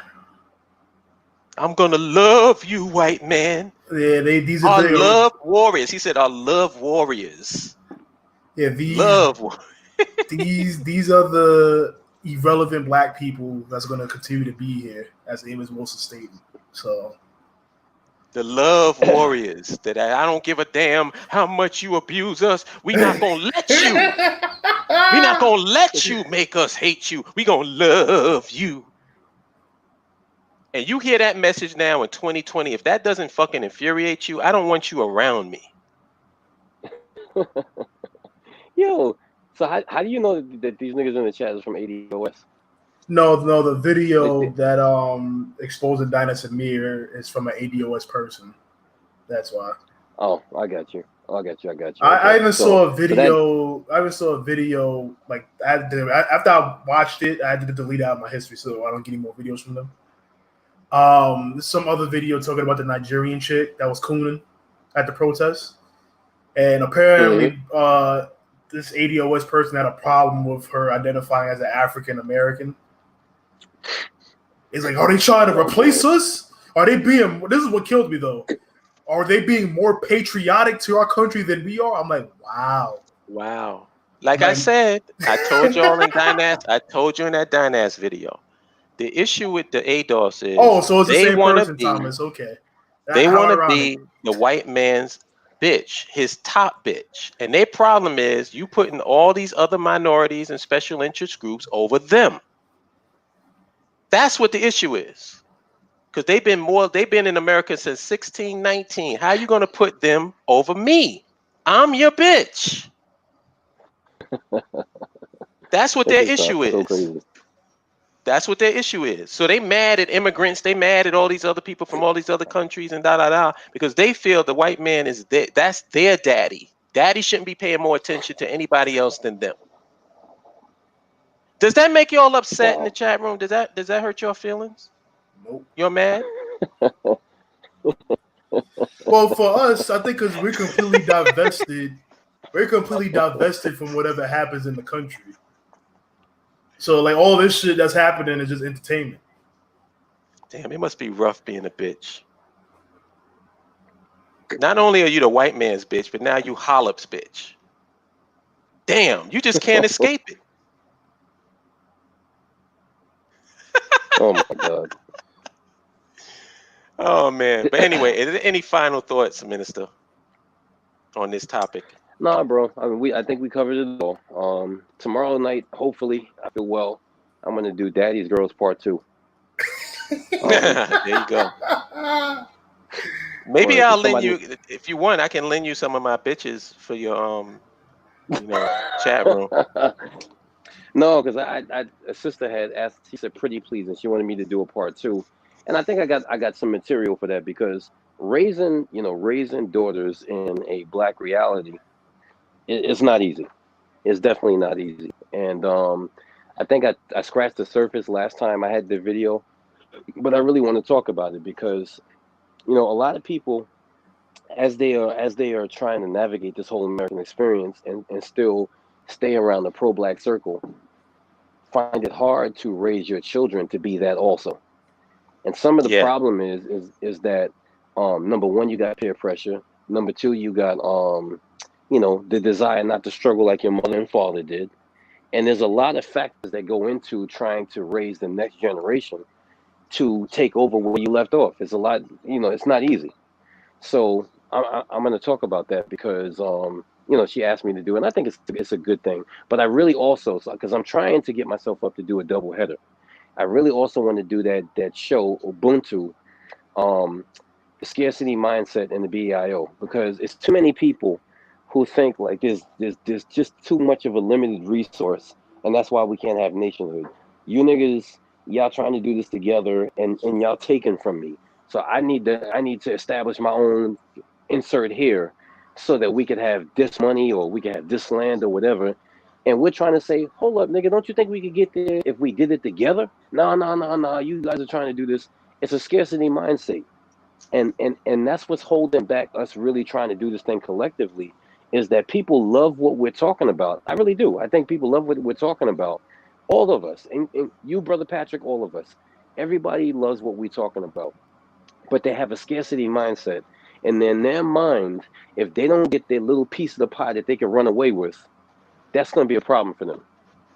You know what I'm saying? And I don't remember what movie it was, but I remember there was some movie where, no, matter of fact, you remember Return of the Jedi when Princess Leia, she sees an Ewok and she's trying to give him food and shit because she's got food to offer him. The first thing he Mm-hmm. does is he takes that shit and he runs away like, bitch, I don't trust you. Mm-hmm. You know what I'm saying? To me, that's the same thing people do when they come around to BAIO. They oh shoot, land, infrastructure, nationhood. Let me grab some of this shit and run away. And what they, you know what I'm saying? So they The don't Ewok in realize we us. can exactly we can all do this together. We can do this together. Stop having that scarcity mindset. You know, and to me, that's the thing. And that's why we have always shown love to you brothers and sisters with the AEF and what y'all trying to do. Because y'all didn't try to do some Ewok shit and just grab and run and go yap yap and then try to run away. Well, you know You know what what, I'm saying? man? I think that show needs your support. So what I'm gonna do is I'm gonna lend you out Al Coon. Usually, most people give me like a pack of cigarettes, but I'm gonna do it for you for free. I'm gonna lend you my bitch. Okay. No problem. He'll make your chat room live. Bring some traffic there. That thing, you could bring all your dislikes out, Coon. You could bring Yeah, Bomani man. too. My bitch is yours. Live from Ghana. You could bring Bomani too. By way of Atlanta. So that's my final thoughts. Any final thoughts from you, Pat? None for me. Yo, how are you navigating personally, like employment wise? Have you got laid off or anything like that? You doing good? No, I'm fine. I'm still because with my job, we're working remotely. Okay. So, That's cool. that was already set up anyways prior to the pandemic. Right. Like people that would work remotely, that was already a part of the workflow. So they would either remote into their computer or a digital desktop, where they could still access their files and stuff on the cloud. So going forward, when this is over, do you think they're going to change it and let you come back to a physical location, or they're going to make you just stay home? No, that's in the talks, and a lot of people, because we all did a forum, a lot of people pretty much said, most of the people in the company, including me, so they would rather work at home. Because for me, I realized too, like it would take me like 2 hours just to get to work, and that's like, to me, that's unnecessary. So yeah, working from home, I've been lucky enough to be able to do that. I'm getting used to it. And a lot of people, I think, I'm going to assume a lot more work is being done remotely. But the thing is, since I work for a television company, that's where that kind of comes into play. But luckily, my department specifically doesn't have to worry about that. So going forward, fellas, make sure they get into the computer, and that's it. Right. So going forward, fellas, I don't know. I know you wanted to Kirk out, bro, but this is kind of interesting to me. Going forward, what do you think is going to happen? There's going to be a lot of empty buildings out there because a lot of people ain't going to want to go into work no more. Oh man, trust me, I've been thinking about a lot of things. A lot of industries are going to dramatically change because what most people, the industries do what Black people refuse to do, and that's they adapt. Yep. Right. When they see that there's like the movie industry saw that, our business model left us very vulnerable during this pandemic. So what are we going to do to change that in the future? Right. So things is not going to go back to normal the way that they normally, the way that they were. The way that I see movies doing, I think that what's going to happen is, the logical thing for me is they're going to release, instead of releasing in theaters, they're going to release on the their networks and just charge you for the release. Like you was going to a movie. Yeah, that's what they did for what's that movie, Onward? Yeah, they did for that movie. Cause I'm looking at my mom was watching it on Amazon Prime. I'm like, how you watching this? She's like, yeah, it's on Amazon. I'm like, this movie just came out. I'm like, how you doing this right now? Yeah, because they're not gonna fall victim to the same thing twice, unlike us. The ill shit though is that it doesn't look like the comic book industry is doing that. Like, so in other words, Marvel and DC, there was talks that Wonder Woman 1982, whatever. Yeah. There was talks that was going to go release straight to video, but that didn't happen. So I'm wondering if, they pushed back what was supposed to come out? Black Widow and Eternals. They pushed that back. So I guess it's supposed to come out in November. But who the fuck's going to some movie theater in November though? I'm not going to that's the thing. That's the thing. Like, as far as I know, Black Widow is done, right? It's like completed. Yeah, it's finished. This is going to release this summer around this time. I think they're going to realize that most people is not going to go to these movie theaters until this pandemic is taken care of. So, to me, the logical thing would be you have your own streaming service, release it on there, charge people for that release. Right.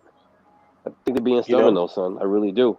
Because to me, I think that what you're saying is so perfect because, okay, so DC has DC Universe. You'd have to subscribe to that channel and you'd have to pay for Wonder Woman. Marvel has Disney Plus. So you'd have to subscribe to Disney Plus. Then you'd have to pay a pay-per-view to see the individual movie. Y'all would cake off. But y'all trying to be stubborn and make people go to movie theaters. And some people will go, but ain't nobody going to no damn movie theater with the process, the the possibility of catching COVID-19, I don't see And it. then what they're going to do? They're going to have every seat 6 feet, every person 6 feet apart.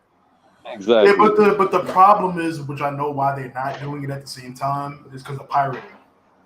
Yeah, no, we all know that, big brother. But what can you do? You can't do nothing about that. Yeah, no, but at least with the pirates, they would still be able to make their money first, and then once they got leaked, then people would start like pirating after like a month or so.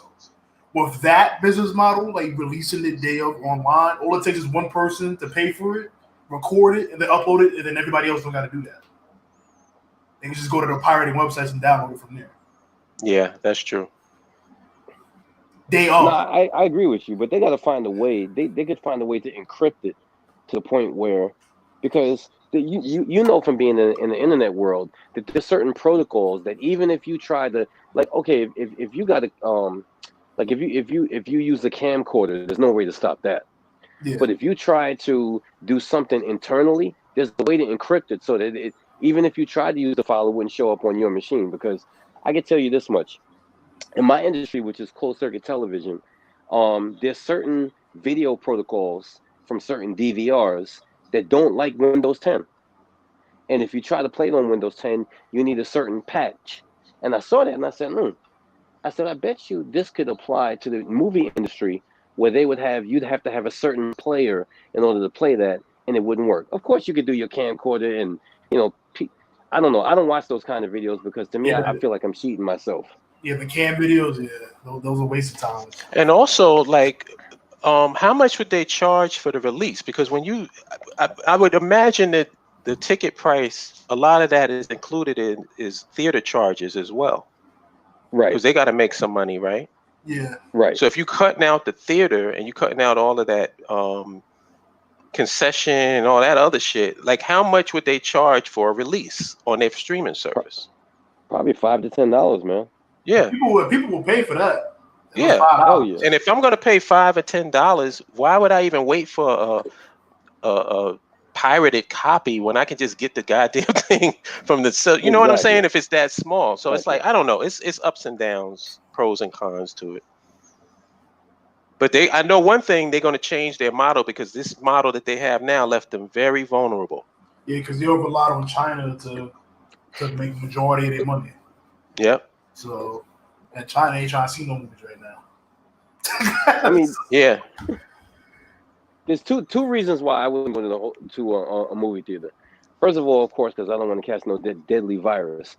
Number two, I'm not trying to expose myself in this crazy environment to some cracker jumping up in the middle of the movie theater and saying, ah, and just letting off shots. I'm not exposing myself to that. Yeah. All So lives far, matter. exactly. As Like soon as that. Oh Hawkeye shows man, up on the I screen, think that was the most glorious video I seen of Hawkeye getting his ass beat. That was some funny ass shit. then they He's turned like, it into all car lives over. matter. He took out his bow. They beat the fucking shit out of him with skateboards. Everything was going upside his head. They said, fuck him Then they up. turned his car over too. I was Yeah, like, oh fuck my that nigga up. god. Set that shit on fire. That was glorious. Word. So now in our own nation, and in our own nation, think about the way things are changing here, and how I don't know. This is gonna sound like a dumb question, but so going forward, how would we navigate that? Because of course, eventually we're gonna find a way to beat this COVID thing, and then there'll be another virus. Although, the people I listen to that I trust in the holistic world, they have said like this COVID-19 shit is not new.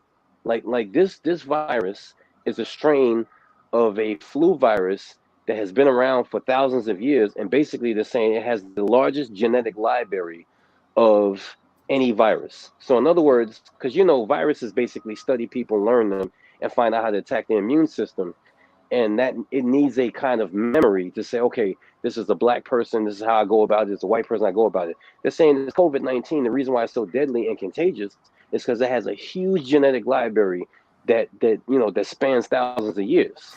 And so therefore, you get rid of this strain, there will be a COVID-20, there will be a COVID-21. It's just that simple. Right. And that has nothing to do with white man on the brain. So going Oh, yeah, forward, we've been talking about that though. I thought that was common knowledge.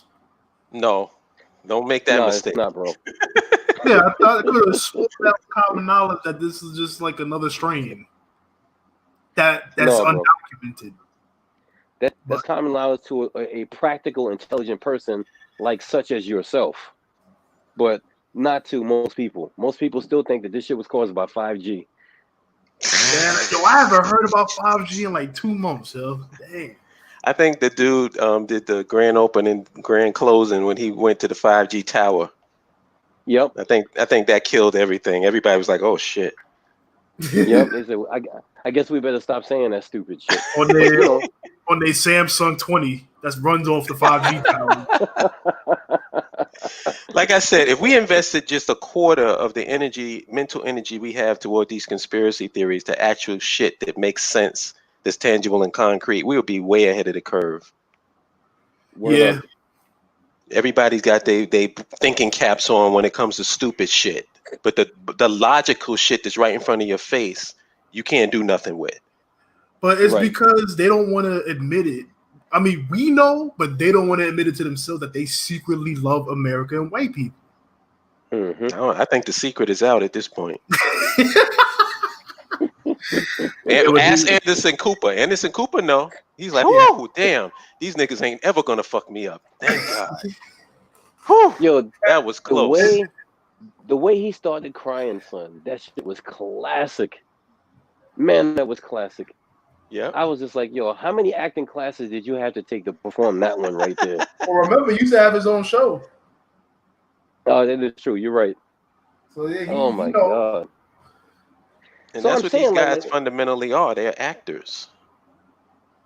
I'm saying, like, so in your own nation, because now, you know, you have the aspect of pandemics, you have the aspect of these kind of things. I know we talked about how we would do. We had a show about that, but let's talk about the remote working situation, because in the nation you have congestion. You know what I'm saying? You're gonna have congestion from roads and things like that, busy highways and stuff like that. So, you know, I don't even know what question I'm asking, but I like to try to apply these kind of things to our nation. When you look at another nation and how they deal with something, you look at their mistakes and you look at their you know, their successes. Well, you know, the thing about me, is I've always been the last guy. And I hated that when I was younger, but now I love it. Like, I literally, son, just got my stimulus 2 days ago. Wow. Literally 2 days ago. Wow. And everybody had theirs 2 months ago. I just got mine 2 days ago. But the thing is, what I embraced as I got older is, because I was always the last, I get to see other people make mistakes. It's not always cool being the first one doing something. And once I embraced that, I loved it. You know what I'm saying? And so I guess what I'm saying is that now that we see, you know, how America has adapted, which I think that if you're going to say that there's anything that they have done that has been competent, it's been that. It's been the way that most businesses have adapted to this. Because now you're seeing, I think, very smart things where you see, I've been in New York City extensively throughout this whole thing, because I never, you know, I'm an essential worker. And I see a lot of the food service businesses, they're serving you outside. They're allowing, you know, the shopping centers, they're counting people. They literally have camera counters where they know how many people is going in, and then that gives them a signal. Then they post a guard, and, you know, 2 people come out, then 2 people come in. That to me is smart. You know what I'm saying? Right. So most people have adapted to this, and they found ways to still make money, but at the same time be safe. And that's worth studying. Because if you want to put some energy into something, put energy into that. Don't put energy into they might be doing this and some shit that you can't prove.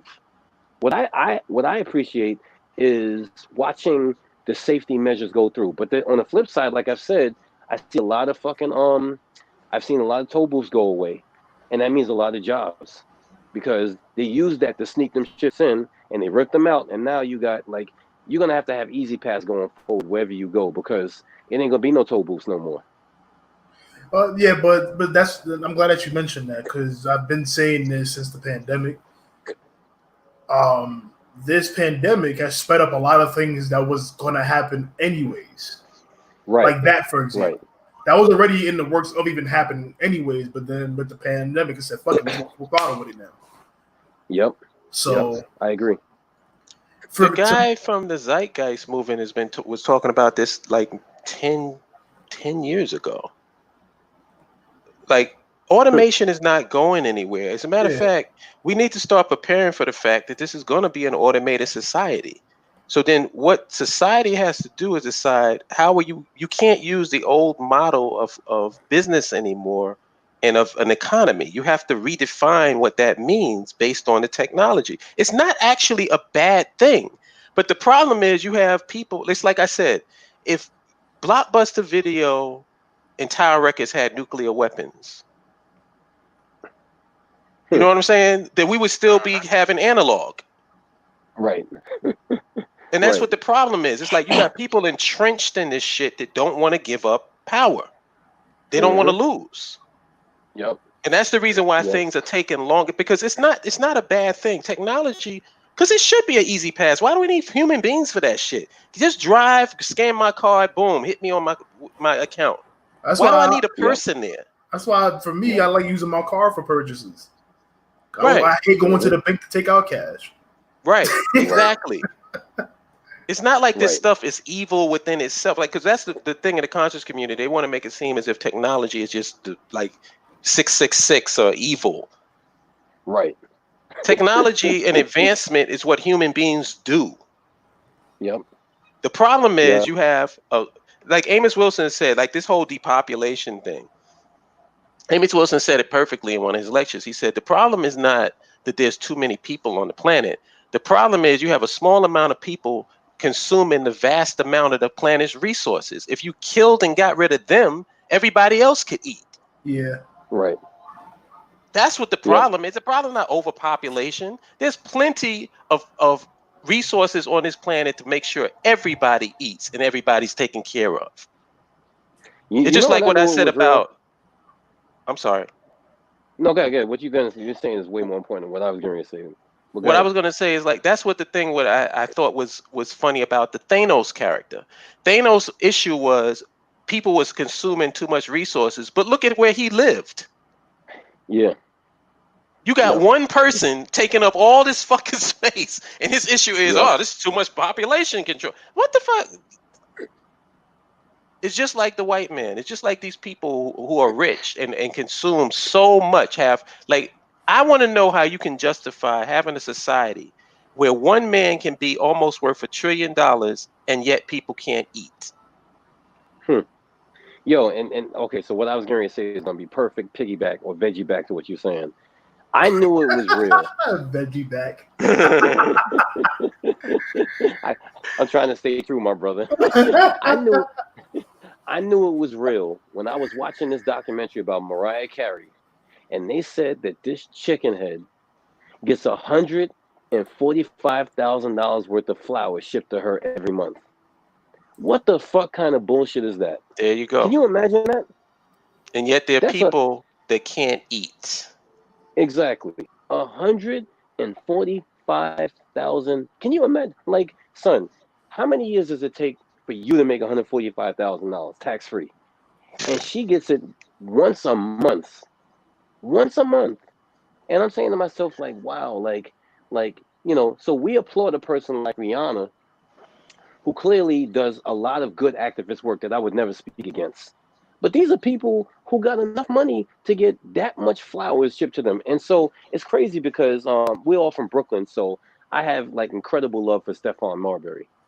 And I remember, like, I've been watching this video over and over again because they try to make him out to be crazy, right? You know, because he did this one video where he was eating mayonnaise or Vaseline or some shit like that. But he said, what I've always been trying to do is I've always been trying to share with everybody.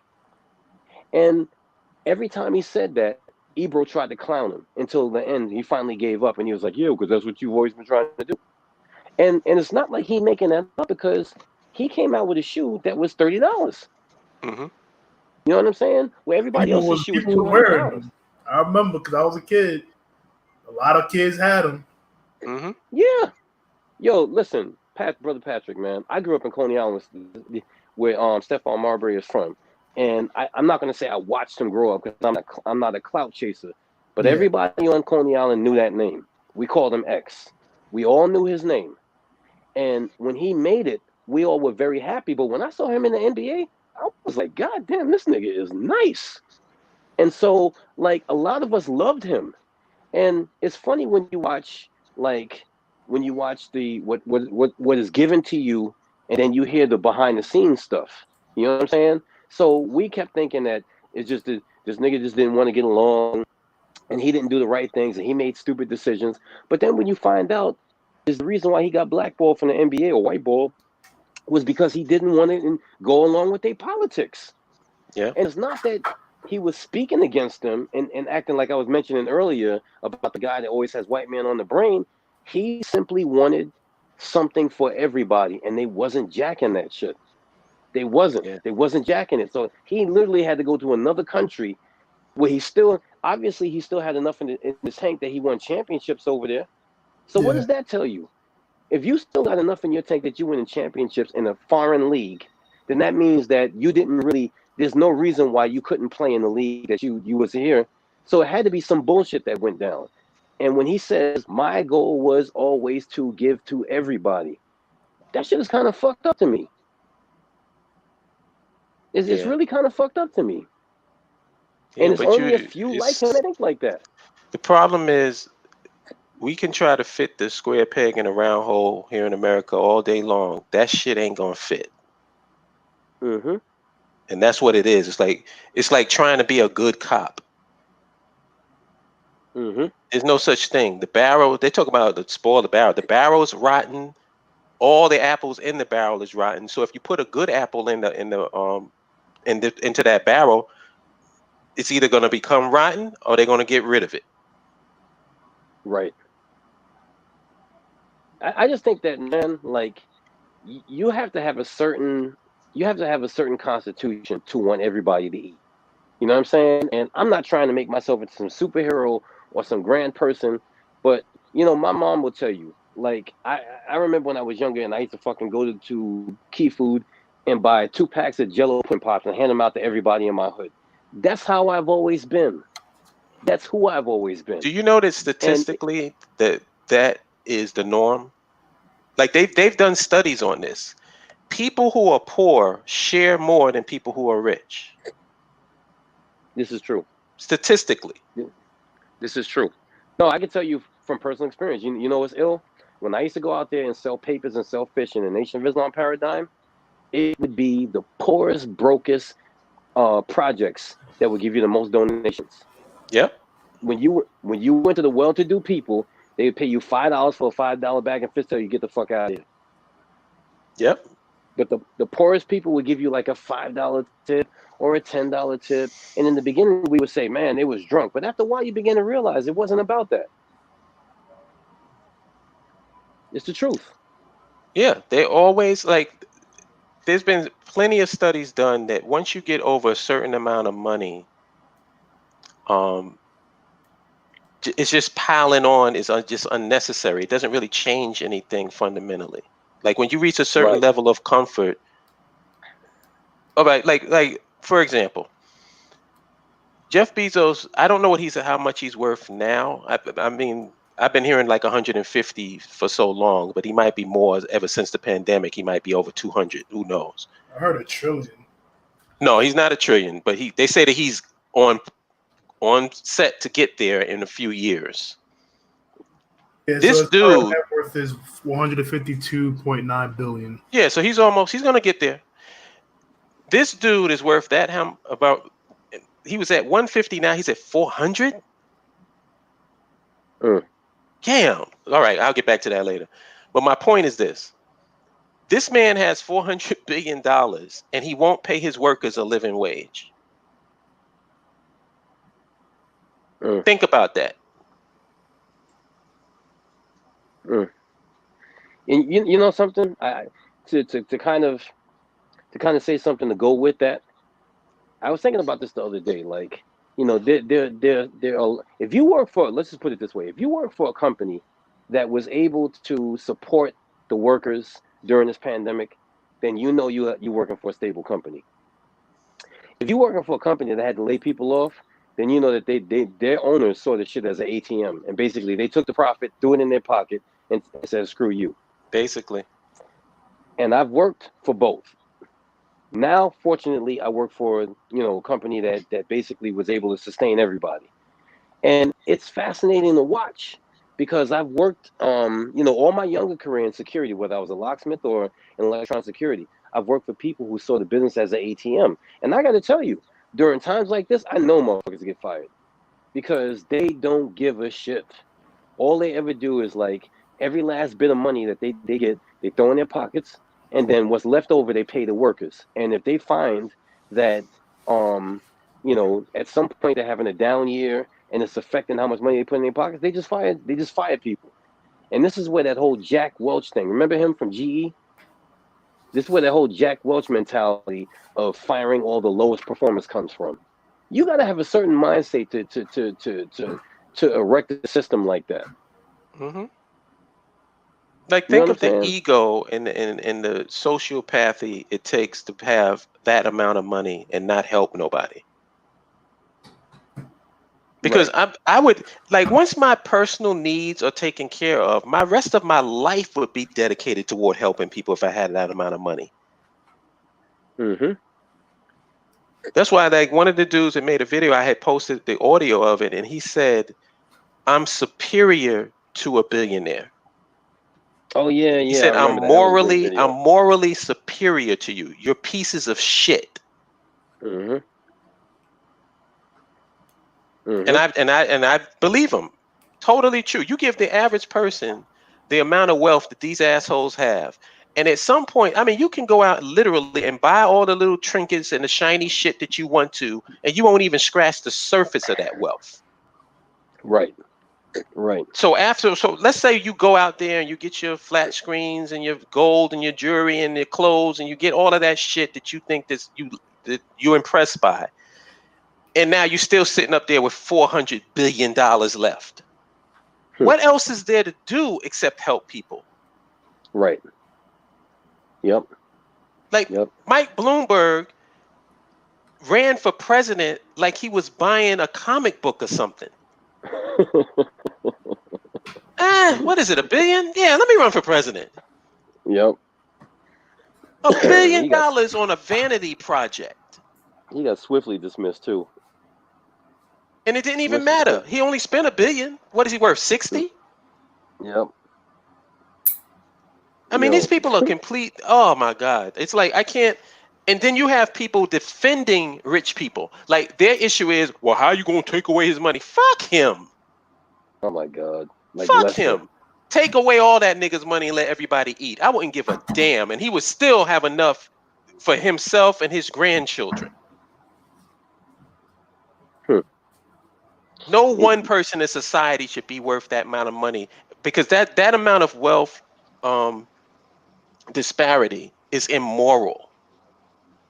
See, but that's another reason why they blackballed Stephon from the NBA is because he was speaking against Michael Jordan. Mhm. And now you see Michael Jordan donating like a PP worth of his money to the black cause and shit. And So you're not like, to no nigga, black it's causes, to causes that quote unquote fight against racism. A yeah, hundred you're right. million dollars. And the hypocrisy of that is that the same people who's complaining that Michael Jordan wasn't saying nothing about what's going on in the community hate Colin Kaepernick. Yep. Somebody who Yep. actually stood up for what's going on in the community. So you hate him because he stood up or took a knee, and you hate Michael Jordan because he ain't saying nothing. What this means is you Right. don't really have any fucking principles. You just want to be a contrarian. You don't want to do anything except fucking complain. Word. And I mean, and my thing is like, okay, so you giving money out now. Motherfuckers have died over your sneakers over the years. You know what I'm saying? Like people, old school Brooklyn, where dudes will follow you to your house if you had Jordans on. Hmm. I've heard hundreds of stories of that. People used to come to schools, high schools, to come bop you in your knee, with a hammer to come take your Jordans. And now Hmm. you want to give $100 million? Like that's going to do something? I would Like, come respect on. Michael Jordan more if he just kept doing what he been doing, just pretending like he's living in his own bubble. I can't get mad at that.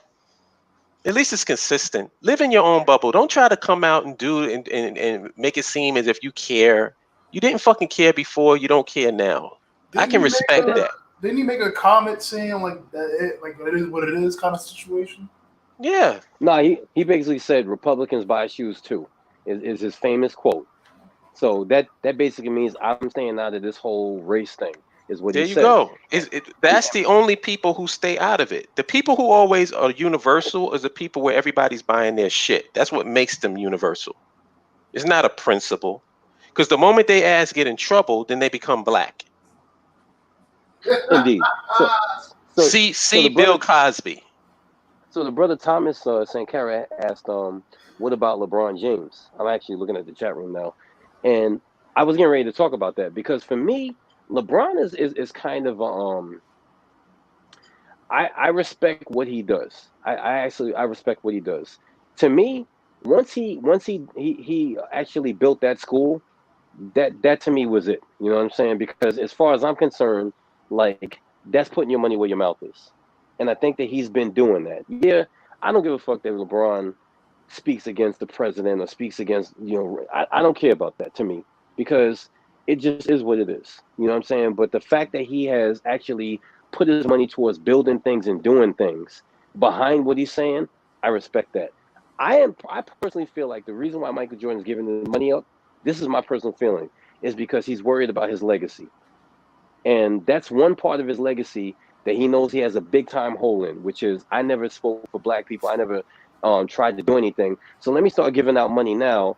So people, because he knows that people have a very short memory, and they don't remember that you didn't say shit when things was going down back in the days. There's a You didn't say massive nothing about problem. the right. You know what I'm saying? Like you didn't say nothing about Rodney King. You didn't say nothing about the LA riot. You didn't say nothing about all that stuff that happened all these years. Now you give out $100 million, and you're hoping that people remember you was a bitch for like 20 years and didn't say nothing. Hmm. I respect people who don't give a fuck. I may not like it, but I respect it because at least it's real. Yep. You don't give a fuck. You never gave a fuck. Keep not giving a fuck. I'm not like, who am I? Like, you got your money, you taken care of, your family's good, you living in your fucking mansion that's the size of Cephalo Project. Why the fuck do I care about your legacy? Legacy is what you doing for you and your family. I'm gonna give you a little bit of a hit off the top for my show tomorrow, and this to me I think is deep. You can tell me if I'm crazy, but your legacy as a man that has a daughter, your legacy as being the greatest basketball player of all time means so little that your daughter didn't even know who the fuck you was. She had to Google who you was. Word? Think about that. Yo, 100, bro. Wow. 100. In his documentary, Last Dance, his daughter, who is a grown woman with a child, she says, I had to find out why everybody's talking about daddy. And I was saying, that's just daddy. He's nobody. She said, then I Googled him and I was like, well, he's kind of a big deal. And then she laughs about it.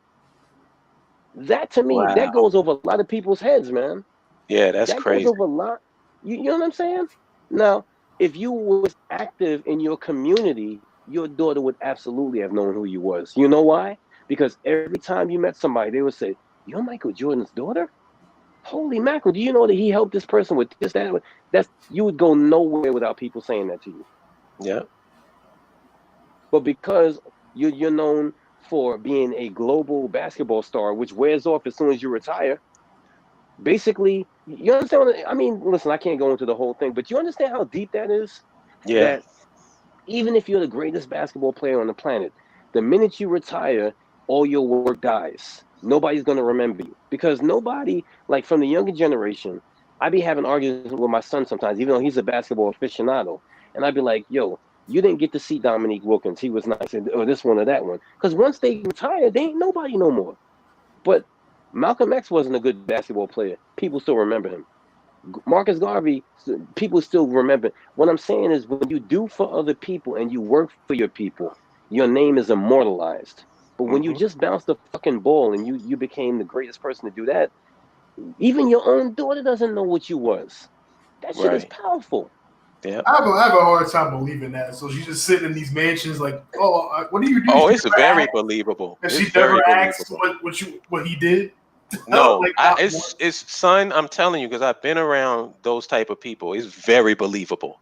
The only thing that they care about is their environment, that lifestyle. And if you're a kid, especially, they not asking any questions. Nah, not at all. Not at all. Where's Daddy? Can I get $200,000? I need this. Here, take it. Yeah, that's all they know. You know what I'm saying, brother? It I mean, doesn't brother shock Patrick. me at all.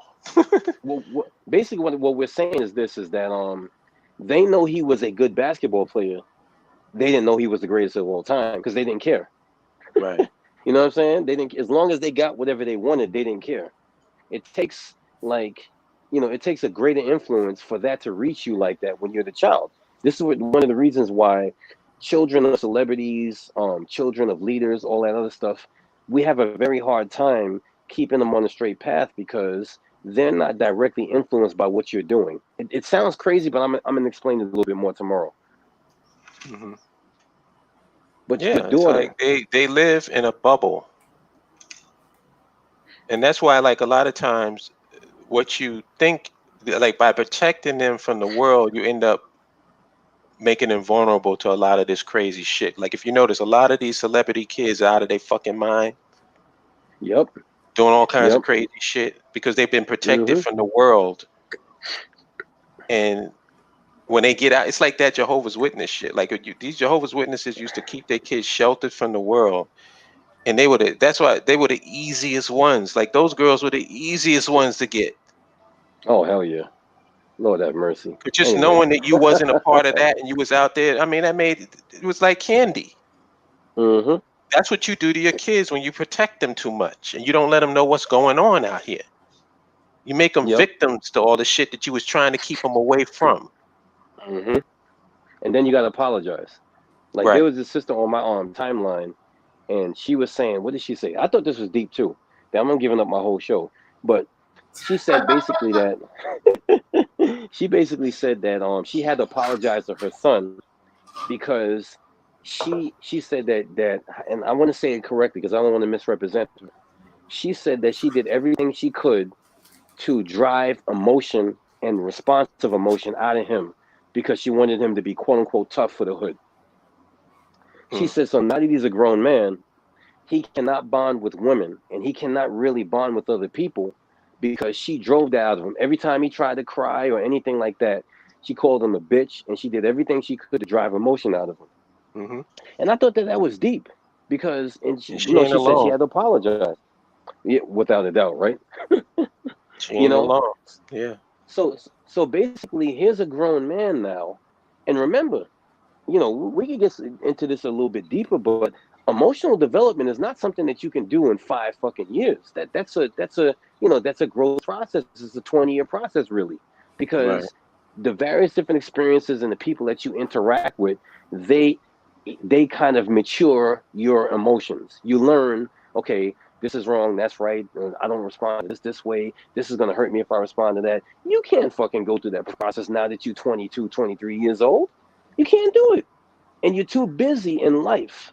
Honestly, you're too busy in life to go back to that process. So what happens is now you got to pay some psychiatrist to go into your mind and your spirit and bring that process out, and you still might not make it.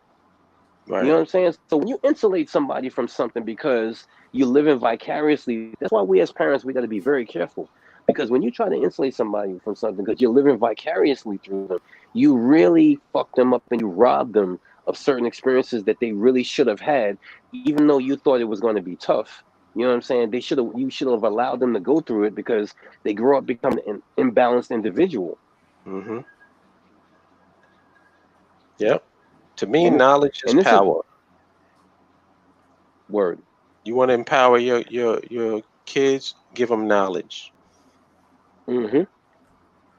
Like, I gave my Mm-hmm. goddaughter The Art of Seduction. I said, read this book. About Robert Greene? Yep.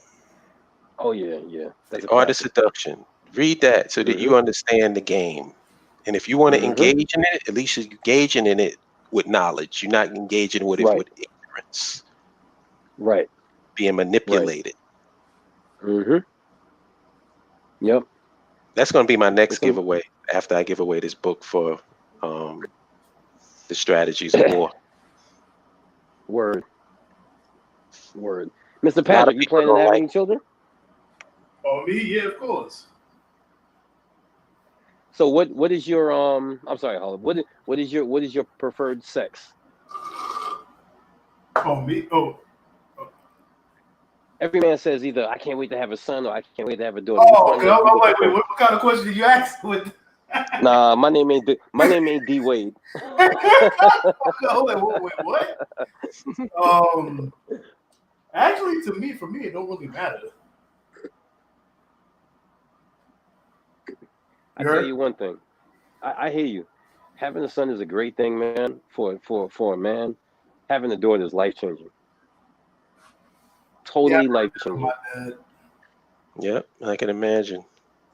It is life changing. Like and I don't want to put down having a son because I got one and he's my prince. But having a daughter is life changing, son. I mean, it's life changing because I don't think there's anybody on this planet that can love you like your daughter. And once that happens, like a whole different way of looking at the world comes over you.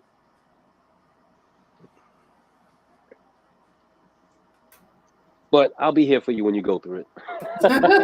All right. Because trust me, I know you probably think you're going to be like, I ain't standing for this and I ain't standing for that. And once homegirl comes out, all that shit's going to go out the window. All of it. It's going to be like, girl, get over here. Well, daddy said. Man, oh man. But it's a blessing. All right, y'all. I got to bounce because I got a coffee headache, man. I'm trying to give up caffeine and coffee. Like I was saying earlier, I started drinking it again. And you know how you catch those headaches like somebody's pounding you in your temple? Yeah. I got one right now, and my stomach feels queasy as hell. So yeah, I've been replacing the coffee with just water. I just been drinking a lot of water and less juices and stuff like that lately. Oh, you giving it up too? Yeah, because I had a thing. Like I said, I was a total stereotype for a couple of weeks. I was on some grape soda shit. That's like, I was like, damn, this grape soda is good. I was like, nah, let me give up this soda, man. I can't be drinking that shit. I need to be working out.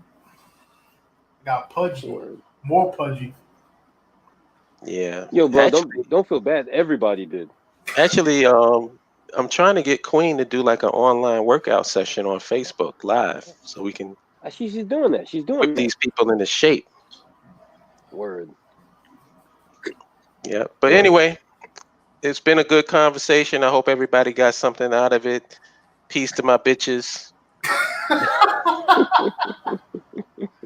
I love y'all, Daddy. Patrick, man, as always. Get back to y'all later. Brother Patrick, as always, it's a pleasure, big brother. Same here, man. Word. All right, y'all. All right, peace, guys. Take it easy. Peace.